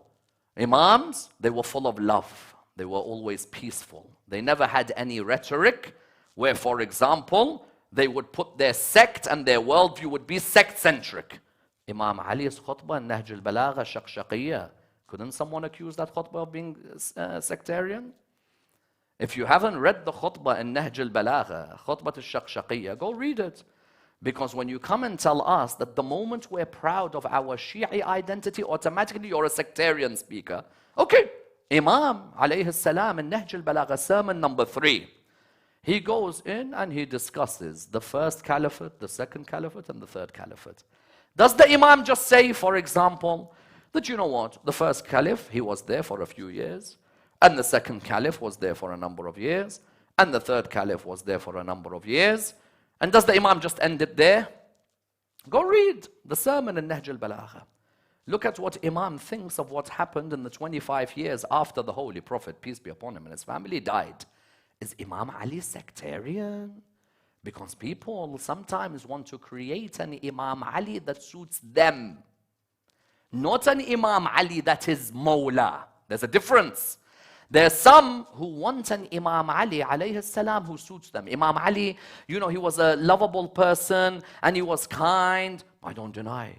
Nobody showed love for this religion and for the Lord from the upbringing of Rasulullah sallallahu alayhi wa like Imam Ali alayhi salam. Nobody was as kind as Imam Ali alayhi salam. But when Imam Ali speaks haqq, does that mean he's sectarian? Because I guarantee you, if I read you the whole of the khutbah of Shaqshaqiyya on Mambar, and I didn't say it was Imam Ali's words, I said it was Sayyid Ammar Nakshawani's words, there would be uproar. How dare you use such language? This is sectarian. Do you agree? If I said that there were people who milked the udders of this government, and that innovations came, and that people started to bring their families back into power, who started to steal and corrupt, and so, if I said these things, what would people say? Ammar Nakshawani sectarian. How dare you? Why are you being ta'ifi? I remember once in a hotel in Iraq, coming out from the kitchen, one of the members of the government saw me, and he said to me, he looked at me, tried to make one of these jokes. You know, some people, they just don't have that charisma. They should stay away from trying to joke. But anyway, Allah creates people in different ways. So you had this person, he tried to make this comment, that stop with this ta'ifiyya, you know, with this sectarianism.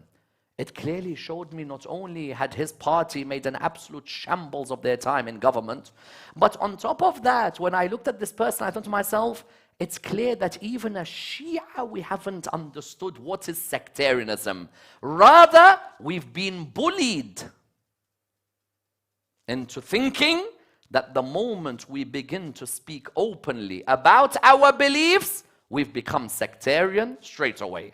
Imam Ali's khutbah in Nahj al-Balagha, khutbah al-Shaqshaqiyya, if you have not read it, Google it right now. Sermon 3, Nahj al-Balagha, khutbah al-Shaqshaqiyya.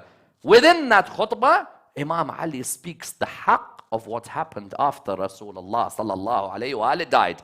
If I was to speak this haqq, you'd have people in our own community. I don't mind about those from outside. I'll come to them in a second. You'll have people from our own communities. They'll be like, these are Ta'ifi speakers. Wallah, if it was Imam Ali alayhi salam's words and I put them on Mambar, say Ta'ifi, sectarian speaker. Imam Ali alayhi salam was loving, kind. Imam Ali, no doubt, wanted the Muslims to come together. Otherwise, he would have fought those who took his leadership. But Imam Ali alayhi salam, at the same time, when he made it clear to everybody what happened, this is what happened to the religion of Islam. I ask you, Imam al-Hassan is Ta'ifi? Imam al-Hassan is sectarian? The same Imam al-Hassan looked at Muawiyah, looked at Amr ibn al-As, Walid bin Uqba, Marwan ibn al-Hakam. One by one, he explained which one was the son of pure birth, which one was the son of zina. Now, Imam al-Hassan, would you imagine Imam al-Hassan would say someone's the son of zina? If Imam al-Hassan calls someone the son of adultery, isn't this sectarian? As in, what would you say to Imam al-Hassan alayhi salam? Wouldn't you call him sectarian? Wouldn't you say he's a Ta'ifi, Imam al-Hassan is a Ta'ifi, these Shia, these speakers we have? No. Imam al-Hassan looked at them one by one. He named this Walid bin Uqba, Amr ibn al-As, Marwan ibn al-Hakam. We know that a lot of these were sons of what? They were known as people who did not know what their origin was. Imam Ali never used to call Amr ibn al-As by his name. He used to say, oh, son of Nabigha. You shouldn't call someone by the person who committed adultery with their mother. He would say, oh, son of Nabigha. When Imam Ali, therefore, would call someone, oh, son of the mum, okay? And Imam al-Hassan would call someone, for example, son of adultery, like he said to Amr ibn al-As, is this sectarian or no? As in, do we talk about this or we don't talk about it? Why? Because listen, I've got a day of judgment where there's 73 sects of Islam and only one's going to heaven. I need to know which is the purest line to Rasulullah sallallahu alayhi wa alayhi. Likewise, if you were to say Imam al-Hussein alayhi salam, was Imam al-Hussein sectarian or not? Imam al-Hussein, when he was given the choice between the sword and humiliation, he was given the choice between the sword and humiliation. What did Imam al-Hussein say? Imam said in his words, the son of adultery gives me a choice between the sword and humiliation, and never will I be humiliated. Who's he referring to? Ibn Ziyad. Imam, why don't you speak in a respectful way? Who am I to tell Abba Abdullah what to say? Ad-Da'i ibn Ad-Da'i, do you know what that means? Go look online, Google it, Ad-Da'i ibn Ad-Da'i. And what has he given me? خَيَّرَنِي بَيْنَ السِّلَّةِ. When Imam al-Hussein says these lines, what's Imam saying? Imam is making it clear that this person, when haqq needs to be spoken, it doesn't mean it's sectarian. Who's setting the parameter of sectarianism? Again, Ali al-Akbar, just before he dies, when he comes out on the battlefield, I am Ali, son of Hussein, son of Ali. He says the famous lines of poetry until he reaches his final line. Wallah la yahkumu fina ibn al-da'i. Wallah, the son of adultery, will never rule over me. Ali al-Akbar, why are you being sectarian? You should be someone who doesn't talk openly like this. You shouldn't open up about the truth. You shouldn't open up about, even if we don't call it the truth, your version of the truth, okay? No problem. You shouldn't open up. Stay quiet. We need the Muslims to all come together. One by one, Imam Ali, Imam al-Hassan, Imam al-Hussein, one by one is saying that this person is the son of adultery. The son of adultery will never rule over us. These people innovated. This was corrupt. This was a government that stole. That's not sectarian. Therefore, in the episodes of their life, I ask you again, let me ask you another thing. Is this Ziyaraat Ashura that the Shia recite? All of us recite this Ziyarah. Within it, there are certain lines. Allahumma al'an Abbas Sufyan. When we say Allahumma al'an Abbas Sufyan, Allahumma al'an Shimr, Allahumma al'an, a person could turn around and say, then why do you say this at home? They say, yes, we say it at home, but we don't like to say it in public. We'll say it in our houses. No problem, but you can highlight to me that this is also can be perceived as being sectarian. You cannot turn around and say that that's not in Shia literature. My point is that in Shia literature, these things exist. No one can deny that within our literature, the haqq was spoken, the identity was clear.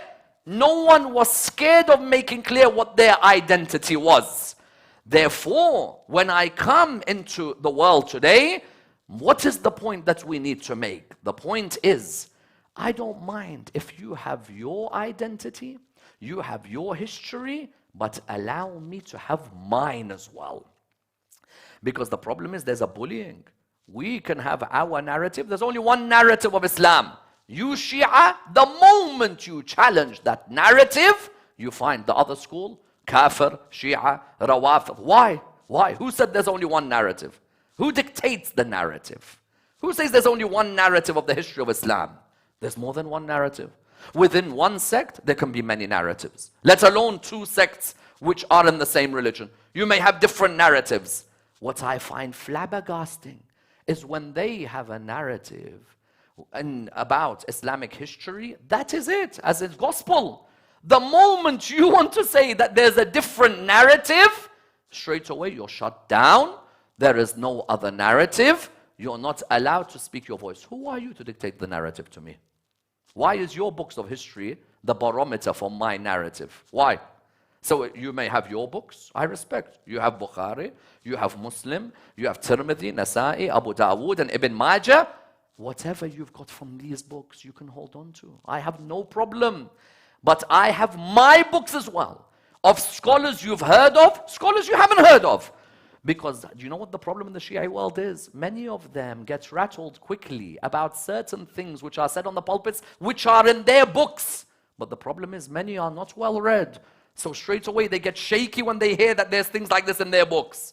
We have within our books, we want to follow the ideas of Sheikh al-Kulaini, Sheikh al-Saduq, Sheikh al-Tusi, other scholars that others have not heard of. Why can't you have your narrative and I have my narrative? No, there's only one narrative. So what do you mean there's only one narrative? It's either our way or the highway. Let's look at some statements here. Let's see if these statements are sectarian or not.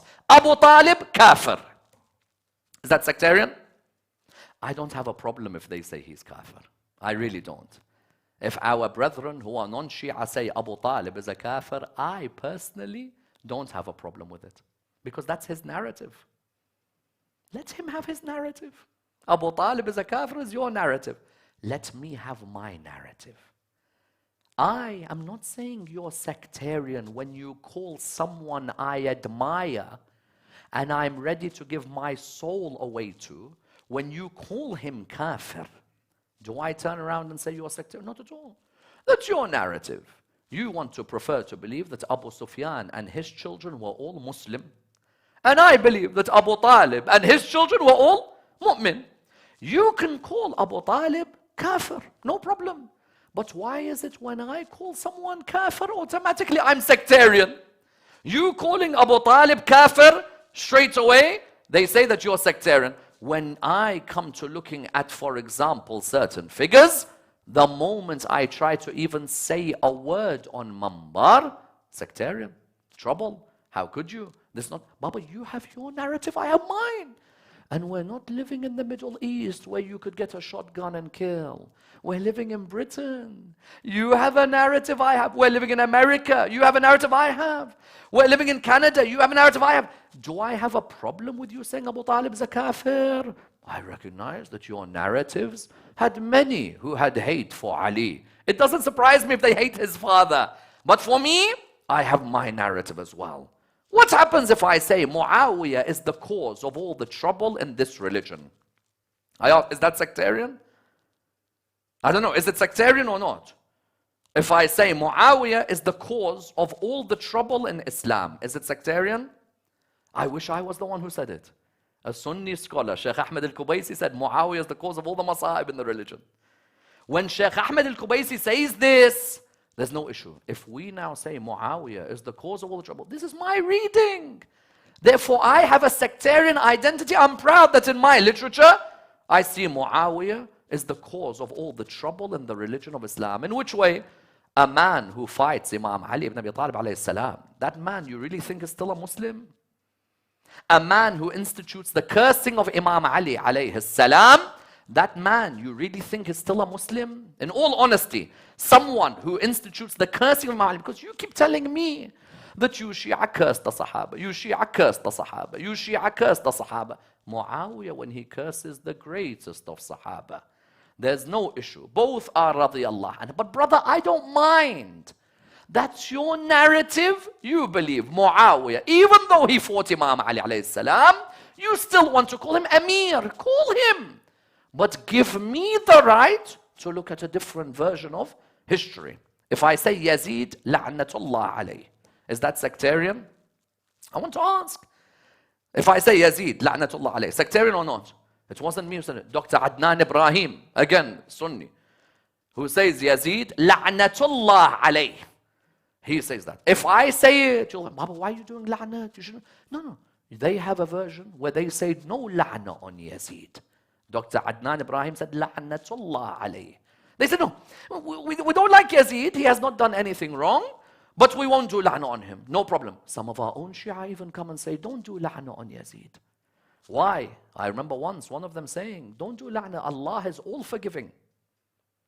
I said what the famous Persian poetry said. They tell me, don't do la'na on Yazid, for Allah may forgive him. Therefore, I do double the la'na. For if Allah is willing to forgive Yazid for killing Imam al-Hussein, then he'll forgive my la'na on Yazid as well. So what do you have here? Yazid, la'natullah alayh. If I say that, am I now sectarian or not? Am I sectarian? Who sets the boundaries of sectarianism? Who sets the boundaries of what is sectarian language? Who is the one who sets this? If I now say, Fatima al-Zahra alayhi salam died angry with so-and-so, is this sectarian? Am I allowed to say it? Because when you, for example, talk about companions getting angry, is no problem. I can see Fatima al-Zahra died angry with so-and-so. Like Bukhari says, is it sectarian if I say it? Because even now in our mosques, the moment we want to discuss parts of history, we're straight away being called sectarian. As if you can't even say anything. Say what? In the name of unity, we should not discuss these things. Baba, I have no problem with unity. We can sit on a table and discuss theology. But the reality is, you have a narrative, I have a narrative. There's no problem whatsoever. You can have yours. Someone says, but you shouldn't do tabarra because it might hurt other people's feelings.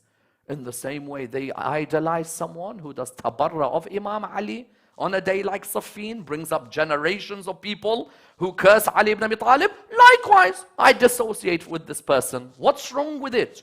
Why are you being bullied by people who set the boundaries as to what's sectarian? Question emerges in the Shia world today from the voices who are public online. Voices who are, in some cases, followed by hundreds of thousands or millions. What's the different opinions on this area? First and foremost, you have of the voices, Ayatollah al-Khamenei. May Allah lengthen his life. He says that it is not right for any of the Shia to curse the wife of the Prophet, the wives of the Prophet, and the companions. That's his worldview. And he is justified, because what will it bring to us if we end up cursing wives or companions? Of course, the differences with a wife or a companion is not haphazard.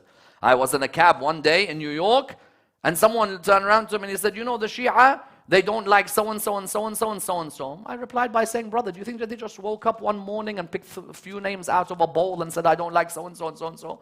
Obviously, if we have a difference of opinion with the wife of the Prophet, it's because she fought Imam Ali at Jamal, at the Battle of Jamal. If I have a difference of opinion with the first Khalifa, it's because he angered Fatima al-Zahra alayhi salam on the incident of Fadak, for example. That's the reason. But Ayatollah Khamenei says this cursing that some have, that this is something which is not productive. That's his worldview, no doubt. Then you have, for example, which other worldviews? You may have, for example, the worldview of Sheikh Haydar Hubbullah. Sheikh Haydar Hubbullah, what does he say? He says that, look, even this discussion of companions and saying most of these companions had deviated, you shouldn't go that far. On the contrary, Imam Zain al-Abidin has a dua for the companions. So when the Imam has a dua for the companions in Sahih Sajjadiyah, we shouldn't go in that world where we talk about the companions in a rhetoric which is harsh. You see, this is all within the Shia school. But look at the plethora of opinions. From one side, haram to curse the companions, haram to curse the wives. The other side, you can't even discuss in a harsh way. You discuss historically, but you have to realize that also Imam Zain al-Abidin prayed for the companions. Therefore, if Imam Zain al-Abidin prayed for the companions, you shouldn't discuss in this way. Then you have another. For example, you can see the likes of who? There are two who are online. And these two who are online, they have also followers who follow them. Sheikh Yasir al-Habib, Sheikh Hassan al-Lahyari. These two who have followers online, you may see, and within their discussions, there are certain areas where they go complete opposite. Because in their worldview, you go all out and you present and you don't fear from anything. Is this necessarily the best approach? At the end, each has taken their own approach. Are they liable to what their marja says? Yes. If their marja that they follow says that you cannot do this, then their marja is the guide. But if their marja doesn't say this, then they are making their own worldview, a worldview that hasn't come haphazardly, a worldview where they believe that Shia literature is saying these things. What is the need for us not to say them? Reality is that saying these things, in some cases, can cause loss of lives, can cause unnecessary deaths. I personally, when I look at these things, there is no doubt that some of the Shia in the world are affected when all truths are spoken. But that shouldn't mean that we could not speak out openly on certain parts of history. If I look, for example, mentioning Sheikh Yasir Habib or Sheikh Hassan al-Lahyari, you look and you see that they sometimes, unfortunately, even our own scholars, sometimes they attack. As in, what's the need? If you, for example, are looking at certain parts of history and you're attacking certain people who you believe historically oppressed Muhammad, but then why our own maraja do you attack? Why have we reached a level where even amongst each other there is slandering of maraja from within the school? As in, if that's where we're going to head, then that type of rhetoric is not something which is helpful to us. Does that mean when we mention these names that we subscribe to all of their opinions? Not at all. And I'd like to make this clear. Because slanderously on the internet, there are those who try and associate us with all of these names. Each of these has their own following, has their own opinions, but it's not me to come and discuss their personal life. I discuss what they have come out with in their understanding of sectarianism, that there is nothing wrong with being sect-centric, with being proud of one's identity, but at the same time, nobody should be there to say that their narrative is the only narrative. And that's also within the Shia school, there are differences of opinion. Some people say that you people, what you do on the mambar is that you cherry pick. What do I mean by cherry pick? You cherry pick certain parts of history and then you decide to build the framework from those parts of history. Well, that's my tradition. At the end of the day, that's my tradition. What else do I have to build on except my tradition? Of course, at the end of the day, if I'm going to look at my tradition, I'm going to see that there are certain incidents within my tradition. When I see those incidents within my tradition, I recognize that a framework is built. What do I mean by that? I recognize that unfortunately, from the day the Holy Prophet died, peace be upon him and his family, there's been incidents which without a doubt I have to refer back to, because they highlighted to me the difference between purity and impurity. The difference between those chosen by Allah and those who were the soldiers of shaitan. The difference between those who held on to the teachings of Rasulullah sallallahu alayhi wa alih and those who opposed it. Therefore, if those who say you shouldn't open up history because it's sectarian, then one day we might not even be opening up Karbala for all you know. Because there's a possibility that someone will tell our children, I ask you, how many of our children know what happened to Fatima al-Zahra alayhi salam? Because on Mimbar in the mosque, can you speak about it? You don't talk about these things, the sectarian. So how will our children know what happened? And the same thing will happen with Karbala, I guarantee you. That there'll be people who will say, don't talk about the difference between Hussein and Yazid. Like how before 10 years ago, nobody used to praise Muawiyah. Now, don't talk about the difference between Ali and Muawiyah. Today, in 10 years' time, there will be people who will say, Hussein, Yazid, this political battle, that's it. It's not a political battle. On the contrary, it's the difference between truth and falsehood. No doubt. And it's the difference between purity and impurity. And when I look therefore at Karbala, Karbala doesn't make me sectarian. Karbala, on the contrary, allows me to understand the principles of this religion and allows me to understand the definition of the morals of this religion, looking at morals of those who were old as 90 and the morals of those who were young as 11 and 12. Yes. What is Karbala for me? I use it so that I can put down other Muslims. Karbala is not a sectarian tool. Karbala, on the contrary, is what? Karbala is a lesson that is for all of humanity. You could be 90, you can relate to the likes of Abbas al-Shakiri, and you can be 11 and 13, and you could look into the eyes of Aoun and Mohammed, no doubt. Believe you me, Aoun and Mohammed, the example that they left behind for us, no doubt is an example that can affect the lives of every human being. Every single person, every single one with a morality and principle can be affected by what happened. Because what you find with them, they came to represent which school? The school of Al Muhammad. They were the grandsons of Rasulullah sallallahu alayhi wa alayhi, and their mother Zainab alayhi salam. How many of you yearn on a night like this to be holding the darih of Zainab alayhi salam? How many of you wish that you were next to Sayyidah Zainab alayhi salam? Next to her, you find that Sayyidah Zainab alayhi salam came towards Imam al-Hussein alayhi salam. She could see that Abu Abdullah, his companions, had passed away. She knew that Imam al-Hussein was nearing a moment where he was going to be alone on the plains of Karbala. The narrations, what do they mention? The narrations mention that she came to Aoun and Muhammad, her beloved sons. She said to them, my sons, make me proud in front of my mother Fatima alayhi salam. I want you to go and make me proud. Go to your khalu, go to your uncle Hussein alayhi salam. Can you imagine these two young boys coming where? Coming towards who? Coming towards their uncle Imam al-Hussein alayhi salam. When they came towards their uncle, they stood with their uncle. When they came and they stood with their uncle, they said at that moment what? They said to their uncle at that moment that we want to be alongside you. We want to be there for you. The uncle straight away said, no, my beloved sons. Go back. Look after your mother, Zainab alayhi salam.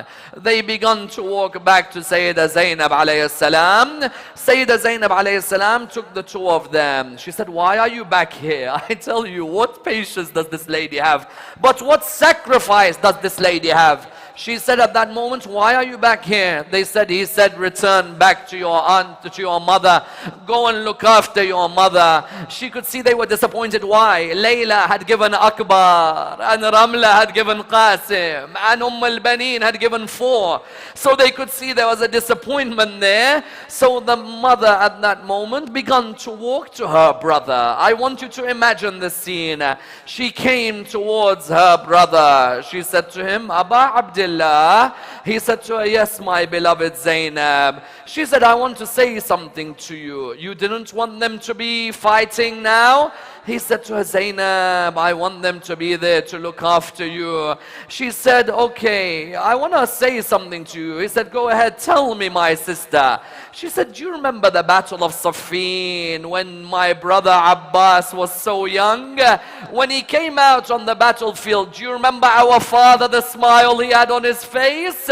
He said to her, yes, I do. She said, then let me have that smile on my face. Which mother, any mothers who are listening to this, would you ever allow your sons to go in that way?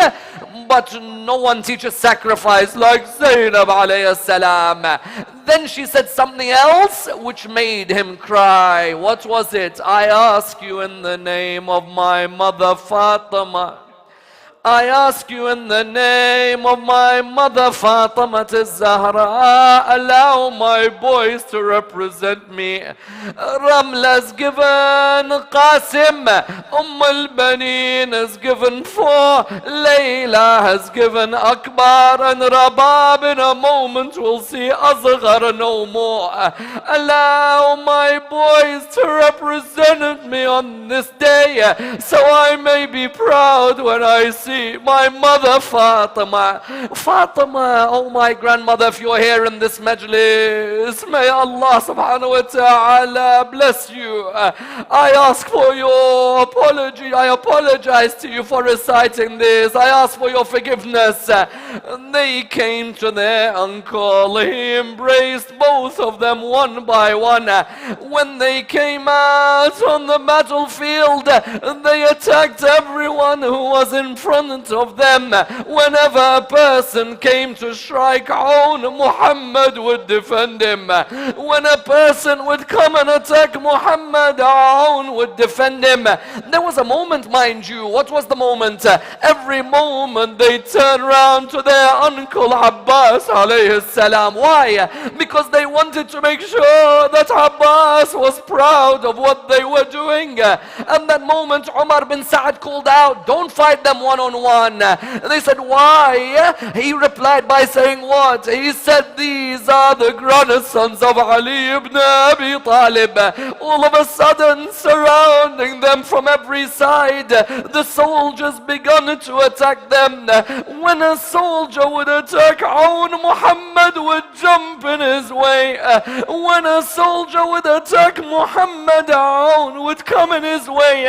When they both fell on the ground, they called out, Assalamu alayka ya Aba Abdullah. Imam al-Hussein came towards them like he came towards everybody else. When he came, he sat by them. When he sat by them, what did he do? He saw them in their final moments. He knew it was going to be difficult for 2 reasons. Number 1, what are they going to say to him? But number 2, how does he say it to Sayyidah Zainab that her boys have died? They looked towards the eyes of the Imam. One of them said, tell our mother that we never drank any water from the Furat. How can we drink water and our mother dies thirsty? When the Imam took them both back, Zainab alayhi salam was there standing. She wouldn't cry. Her boys have just died. When she went to Kufa, she didn't cry for them. When she went to Sham, she never cried for them. When she came back towards Kufa, Karbala, she never cried for them. When she entered the house in Medina, Allahu Akbar, and she saw 2 empty mattresses in the room. All of you know where I'm going. Because a mother looks forward to seeing her boys' mattresses. When she saw 2 empty mattresses, she fell on the ground. Oh my beloved Aoun and Muhammad, I would have cried for you, but Hussein had no one to cry for him. Inna lillahi wa inna ilayhi raji'un. وَسَيَعْلَمُ الَّذِينَ ظَلَمُوا وَهِيَ مُنْقَلَبٍ يَنْقَلِبُونَ. We pray to Allah subhanahu wa ta'ala to raise us with Muhammad and Al Muhammad. Raise us with the Imam of our time, Imam Sahib al-Asr wal-Zaman. Ya Allah, with these tears that flow from the eyes, allow us the ziyarah of Sayyidah Zainab alayhi salam. There are many of you who wish you could return to Sham, don't you? How many of you wish you could go back to Sayyidah Zainab, to the shrine of Sukaina Ruqayya? How many of you wish you could come back? With these tears, ask for your hajat. We have many out there. Our beloved brother Rafiq Hassan Ali is asking for dua. There have been others who have been asking for dua. Bismillah ar-Rahman ar-Rahim. أما يجيب المضطر إذا دعاه ويكشف السوء. أما يجيب المضطر إذا دعاه ويكشف السوء. أما يجيب المضطر إذا دعاه ويكشف السوء. أما يجيب المضطر إذا دعاه ويكشف السوء. أَمَّنْ يُجِيبُ الْمُضْطَرَّ إِذَا دَعَاهُ وَيَكْشِفُ السُّوءَ. We pray to Allah subhanahu wa ta'ala with the Surah Al-Fatiha for all of our marhumin. But before it, the loudest of your salawat. Ya Hussein, Ya Hussein, Ya Hussein. Mere ono Muhammad, mere ono Muhammad, mere ono Muhammad, mere ono Muhammad, mere ono Muhammad, mere ono Muhammad, hai mere ono Muhammad, mere ono Muhammad, mere ono Muhammad. ایک ماں کو نونہال بہت یاد آ رہے ہیں. میرے اونو محمد, میرے اونو محمد, میرے اونو محمد. زینب کو دونوں لال بہت یاد آ رہے ہیں. میرے اونو محمد, میرے اونو محمد, میرے اونو محمد, ہائے میرے اونو محمد, میرے اونو محمد, میرے اونو محمد. آئی جو کربلا سے گھر اپنے بی لوٹ گئے, دیکھا جو اپنے بچوں کا چھوٹا چھوٹا بستر. زینب کو دونوں لال, زینب کو دونوں لال بہت یاد آ رہے ہیں. میرے اونو محمد, میرے اونو محمد, میرے اونو محمد. ماشاءاللہ میرے اونو محمد, میرے اونو محمد, میرے اونو محمد. زینب کے دونوں بیٹے ہیں اون اور محمد, حیدر کے یہ نواسے ہے اون اور محمد.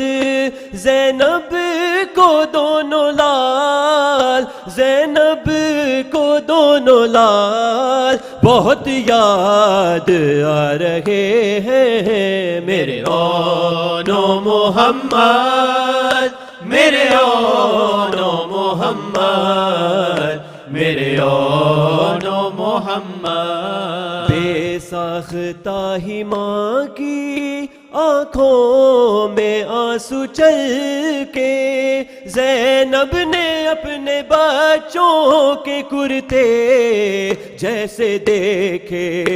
زینب کو دونوں لال, زینب کو دونوں لال بہت یاد آ رہے ہیں. میرے اونو محمد, میرے اونو محمد, میرے اونو محمد, میرے اونو محمد, میرے اونو محمد, میرے اونو محمد. ایسا خدا کسی بھی ماں کو نہ دن دکھائے. زینب نے جو مصائب دنیا میں جھیلے گائے, زینب کو دونوں لال, زینب کو دونوں لال بہت یاد آ رہے ہیں. میرے اونو محمد, میرے اونو محمد, میرے اون و محمد. بچوں کے غم میں زینب روتی تھی جب تڑپ کر. رومان رضوی کیسے لکھو گے تم وہ منظر. زینب کو دونوں لال، زینب کو دونوں لال بہت یاد آ رہے ہیں. میرے اون و محمد، میرے اون و محمد، میرے اون و محمد. ہائے میرے اون و محمد، میرے اون و محمد، میرے اون و محمد. یا حسین یا حسین یا حسین یا حسین یا حسین یا حسین. رو رہی ہے سوچ کر، رو رہی ہے سوچ کر ام البنی یہ آج بھی. اصغر بے شیر جیسی قبر ہے عباس کی. اصغر بے شیر جیسی قبر ہے عباس کی. اصغر بے شیر جیسی قبر ہے عباس کی. رشک کرتی تھی میں یک سے حیدر قرار پر. پاؤں خط دیتے تھے اس کے بیٹھ کر رہوار پر. ہائے میرے شیر کی، ہائے میرے شیر کی یہ کیسی حالت ہو گئی. اصغر بے شیر جیسی قبر ہے عباس کی. اصغر بے شیر جیسی قبر ہے عباس کی. مر کے بھی اس نے نبھایا اس نے جو وعدہ کیا. اپنے بیٹے کی وفا پر فخر ہے مجھ کو بڑا. اب نہیں اصغر کی ماں سے، اب نہیں اصغر کی ماں سے کچھ مجھے شرمندگی. اصغر بے شیر جیسی قبر ہے عباس کی. اصغر بے شیر جیسی قبر ہے عباس کی. باپ کے بدلے مسلمانوں نے بیٹے سے لیے. سر جدا ہے تن جدا، بازو جدا ہے شیر کے. آپ کی تصویر ٹکڑے، آپ کی تصویر ٹکڑے ہو گئی ہے یا علی. اصغر بے شیر جیسی قبر ہے عباس کی. اصغر بے شیر جیسی قبر ہے عباس کی. کون لڑ سکتا تھا اس سے جس میں تھا اتنا جگر. سنتی ہوں 9 لاکھ نے مارا ہے اس کو گھیر کر.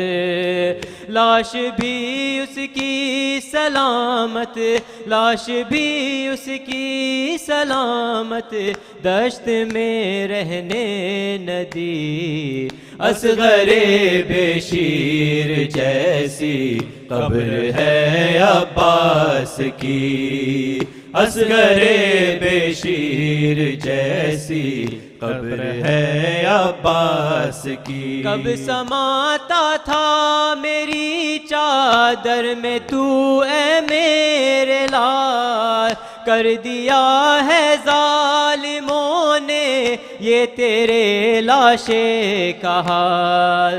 ہے میرے سر کی ردا بھی، ہے میرے سر کی ردا بھی تیری تربت سے بڑی، اصغر بشیر جیسی قبر ہے عباس کی، اصغر بشیر جیسی قبر ہے عباس کی، کہہ کے یا عباس کرتا ہے وہ اشکوں سے وضو، ڈرتی ہوں جاری نہ ہو پھر اس کی آنکھوں سے لہو، سامنے عابد کے یوں، سامنے عابد کے یوں کہتی نہیں ہوں میں کبھی، اصغر بشیر جیسی قبر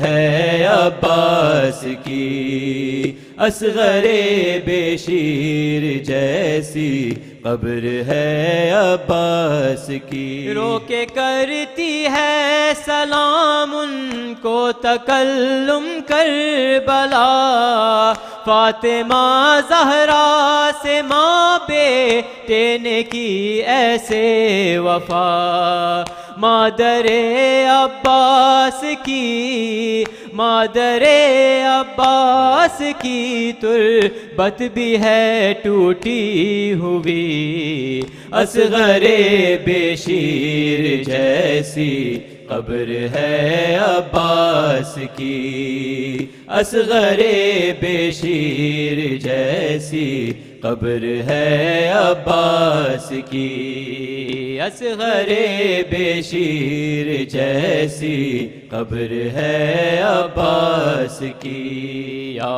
حسین یا حسین یا حسین یا حسین یا حسین یا حسین، الفاتحة.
چھوڑا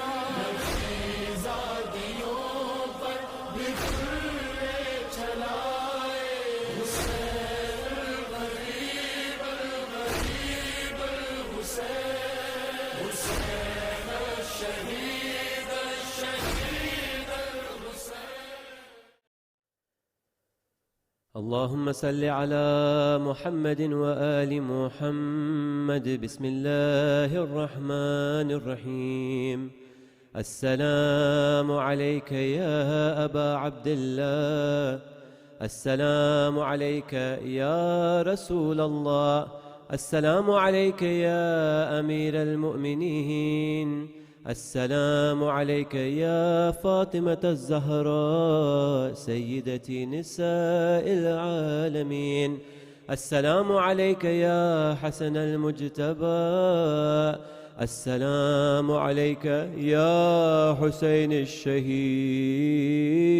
بكربلاء.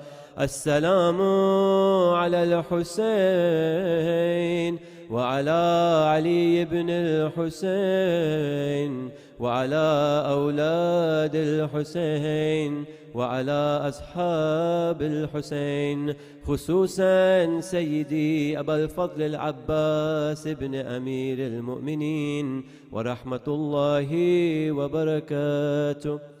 السلام عليك يا علي بن الحسين ومحمد بن علي وجعفر بن محمد وموسى بن جعفر وعلي بن موسى ومحمد بن علي وعلي بن محمد والحسن بن علي.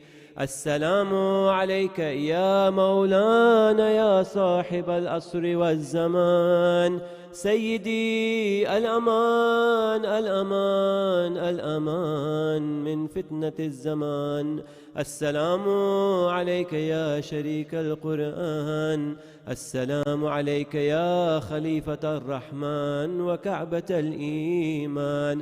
عجل الله تعالى فرجك وسهل الله تعالى مخرجك وظهورك ورحمة الله وبركاته.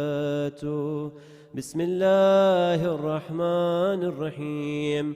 اللهم كن لوليك الحجة ابن الحسن صلواتك عليه وعلى آبائه في هذه الساعة وفي كل ساعة وليا وحافظا وقائدا وناصرا ودليلا وعينا حتى تسكنه أرضك توعا وتمتئه فيها طويلا. اللهم صل على محمد وآل محمد. الفاتحة مع الصلوات.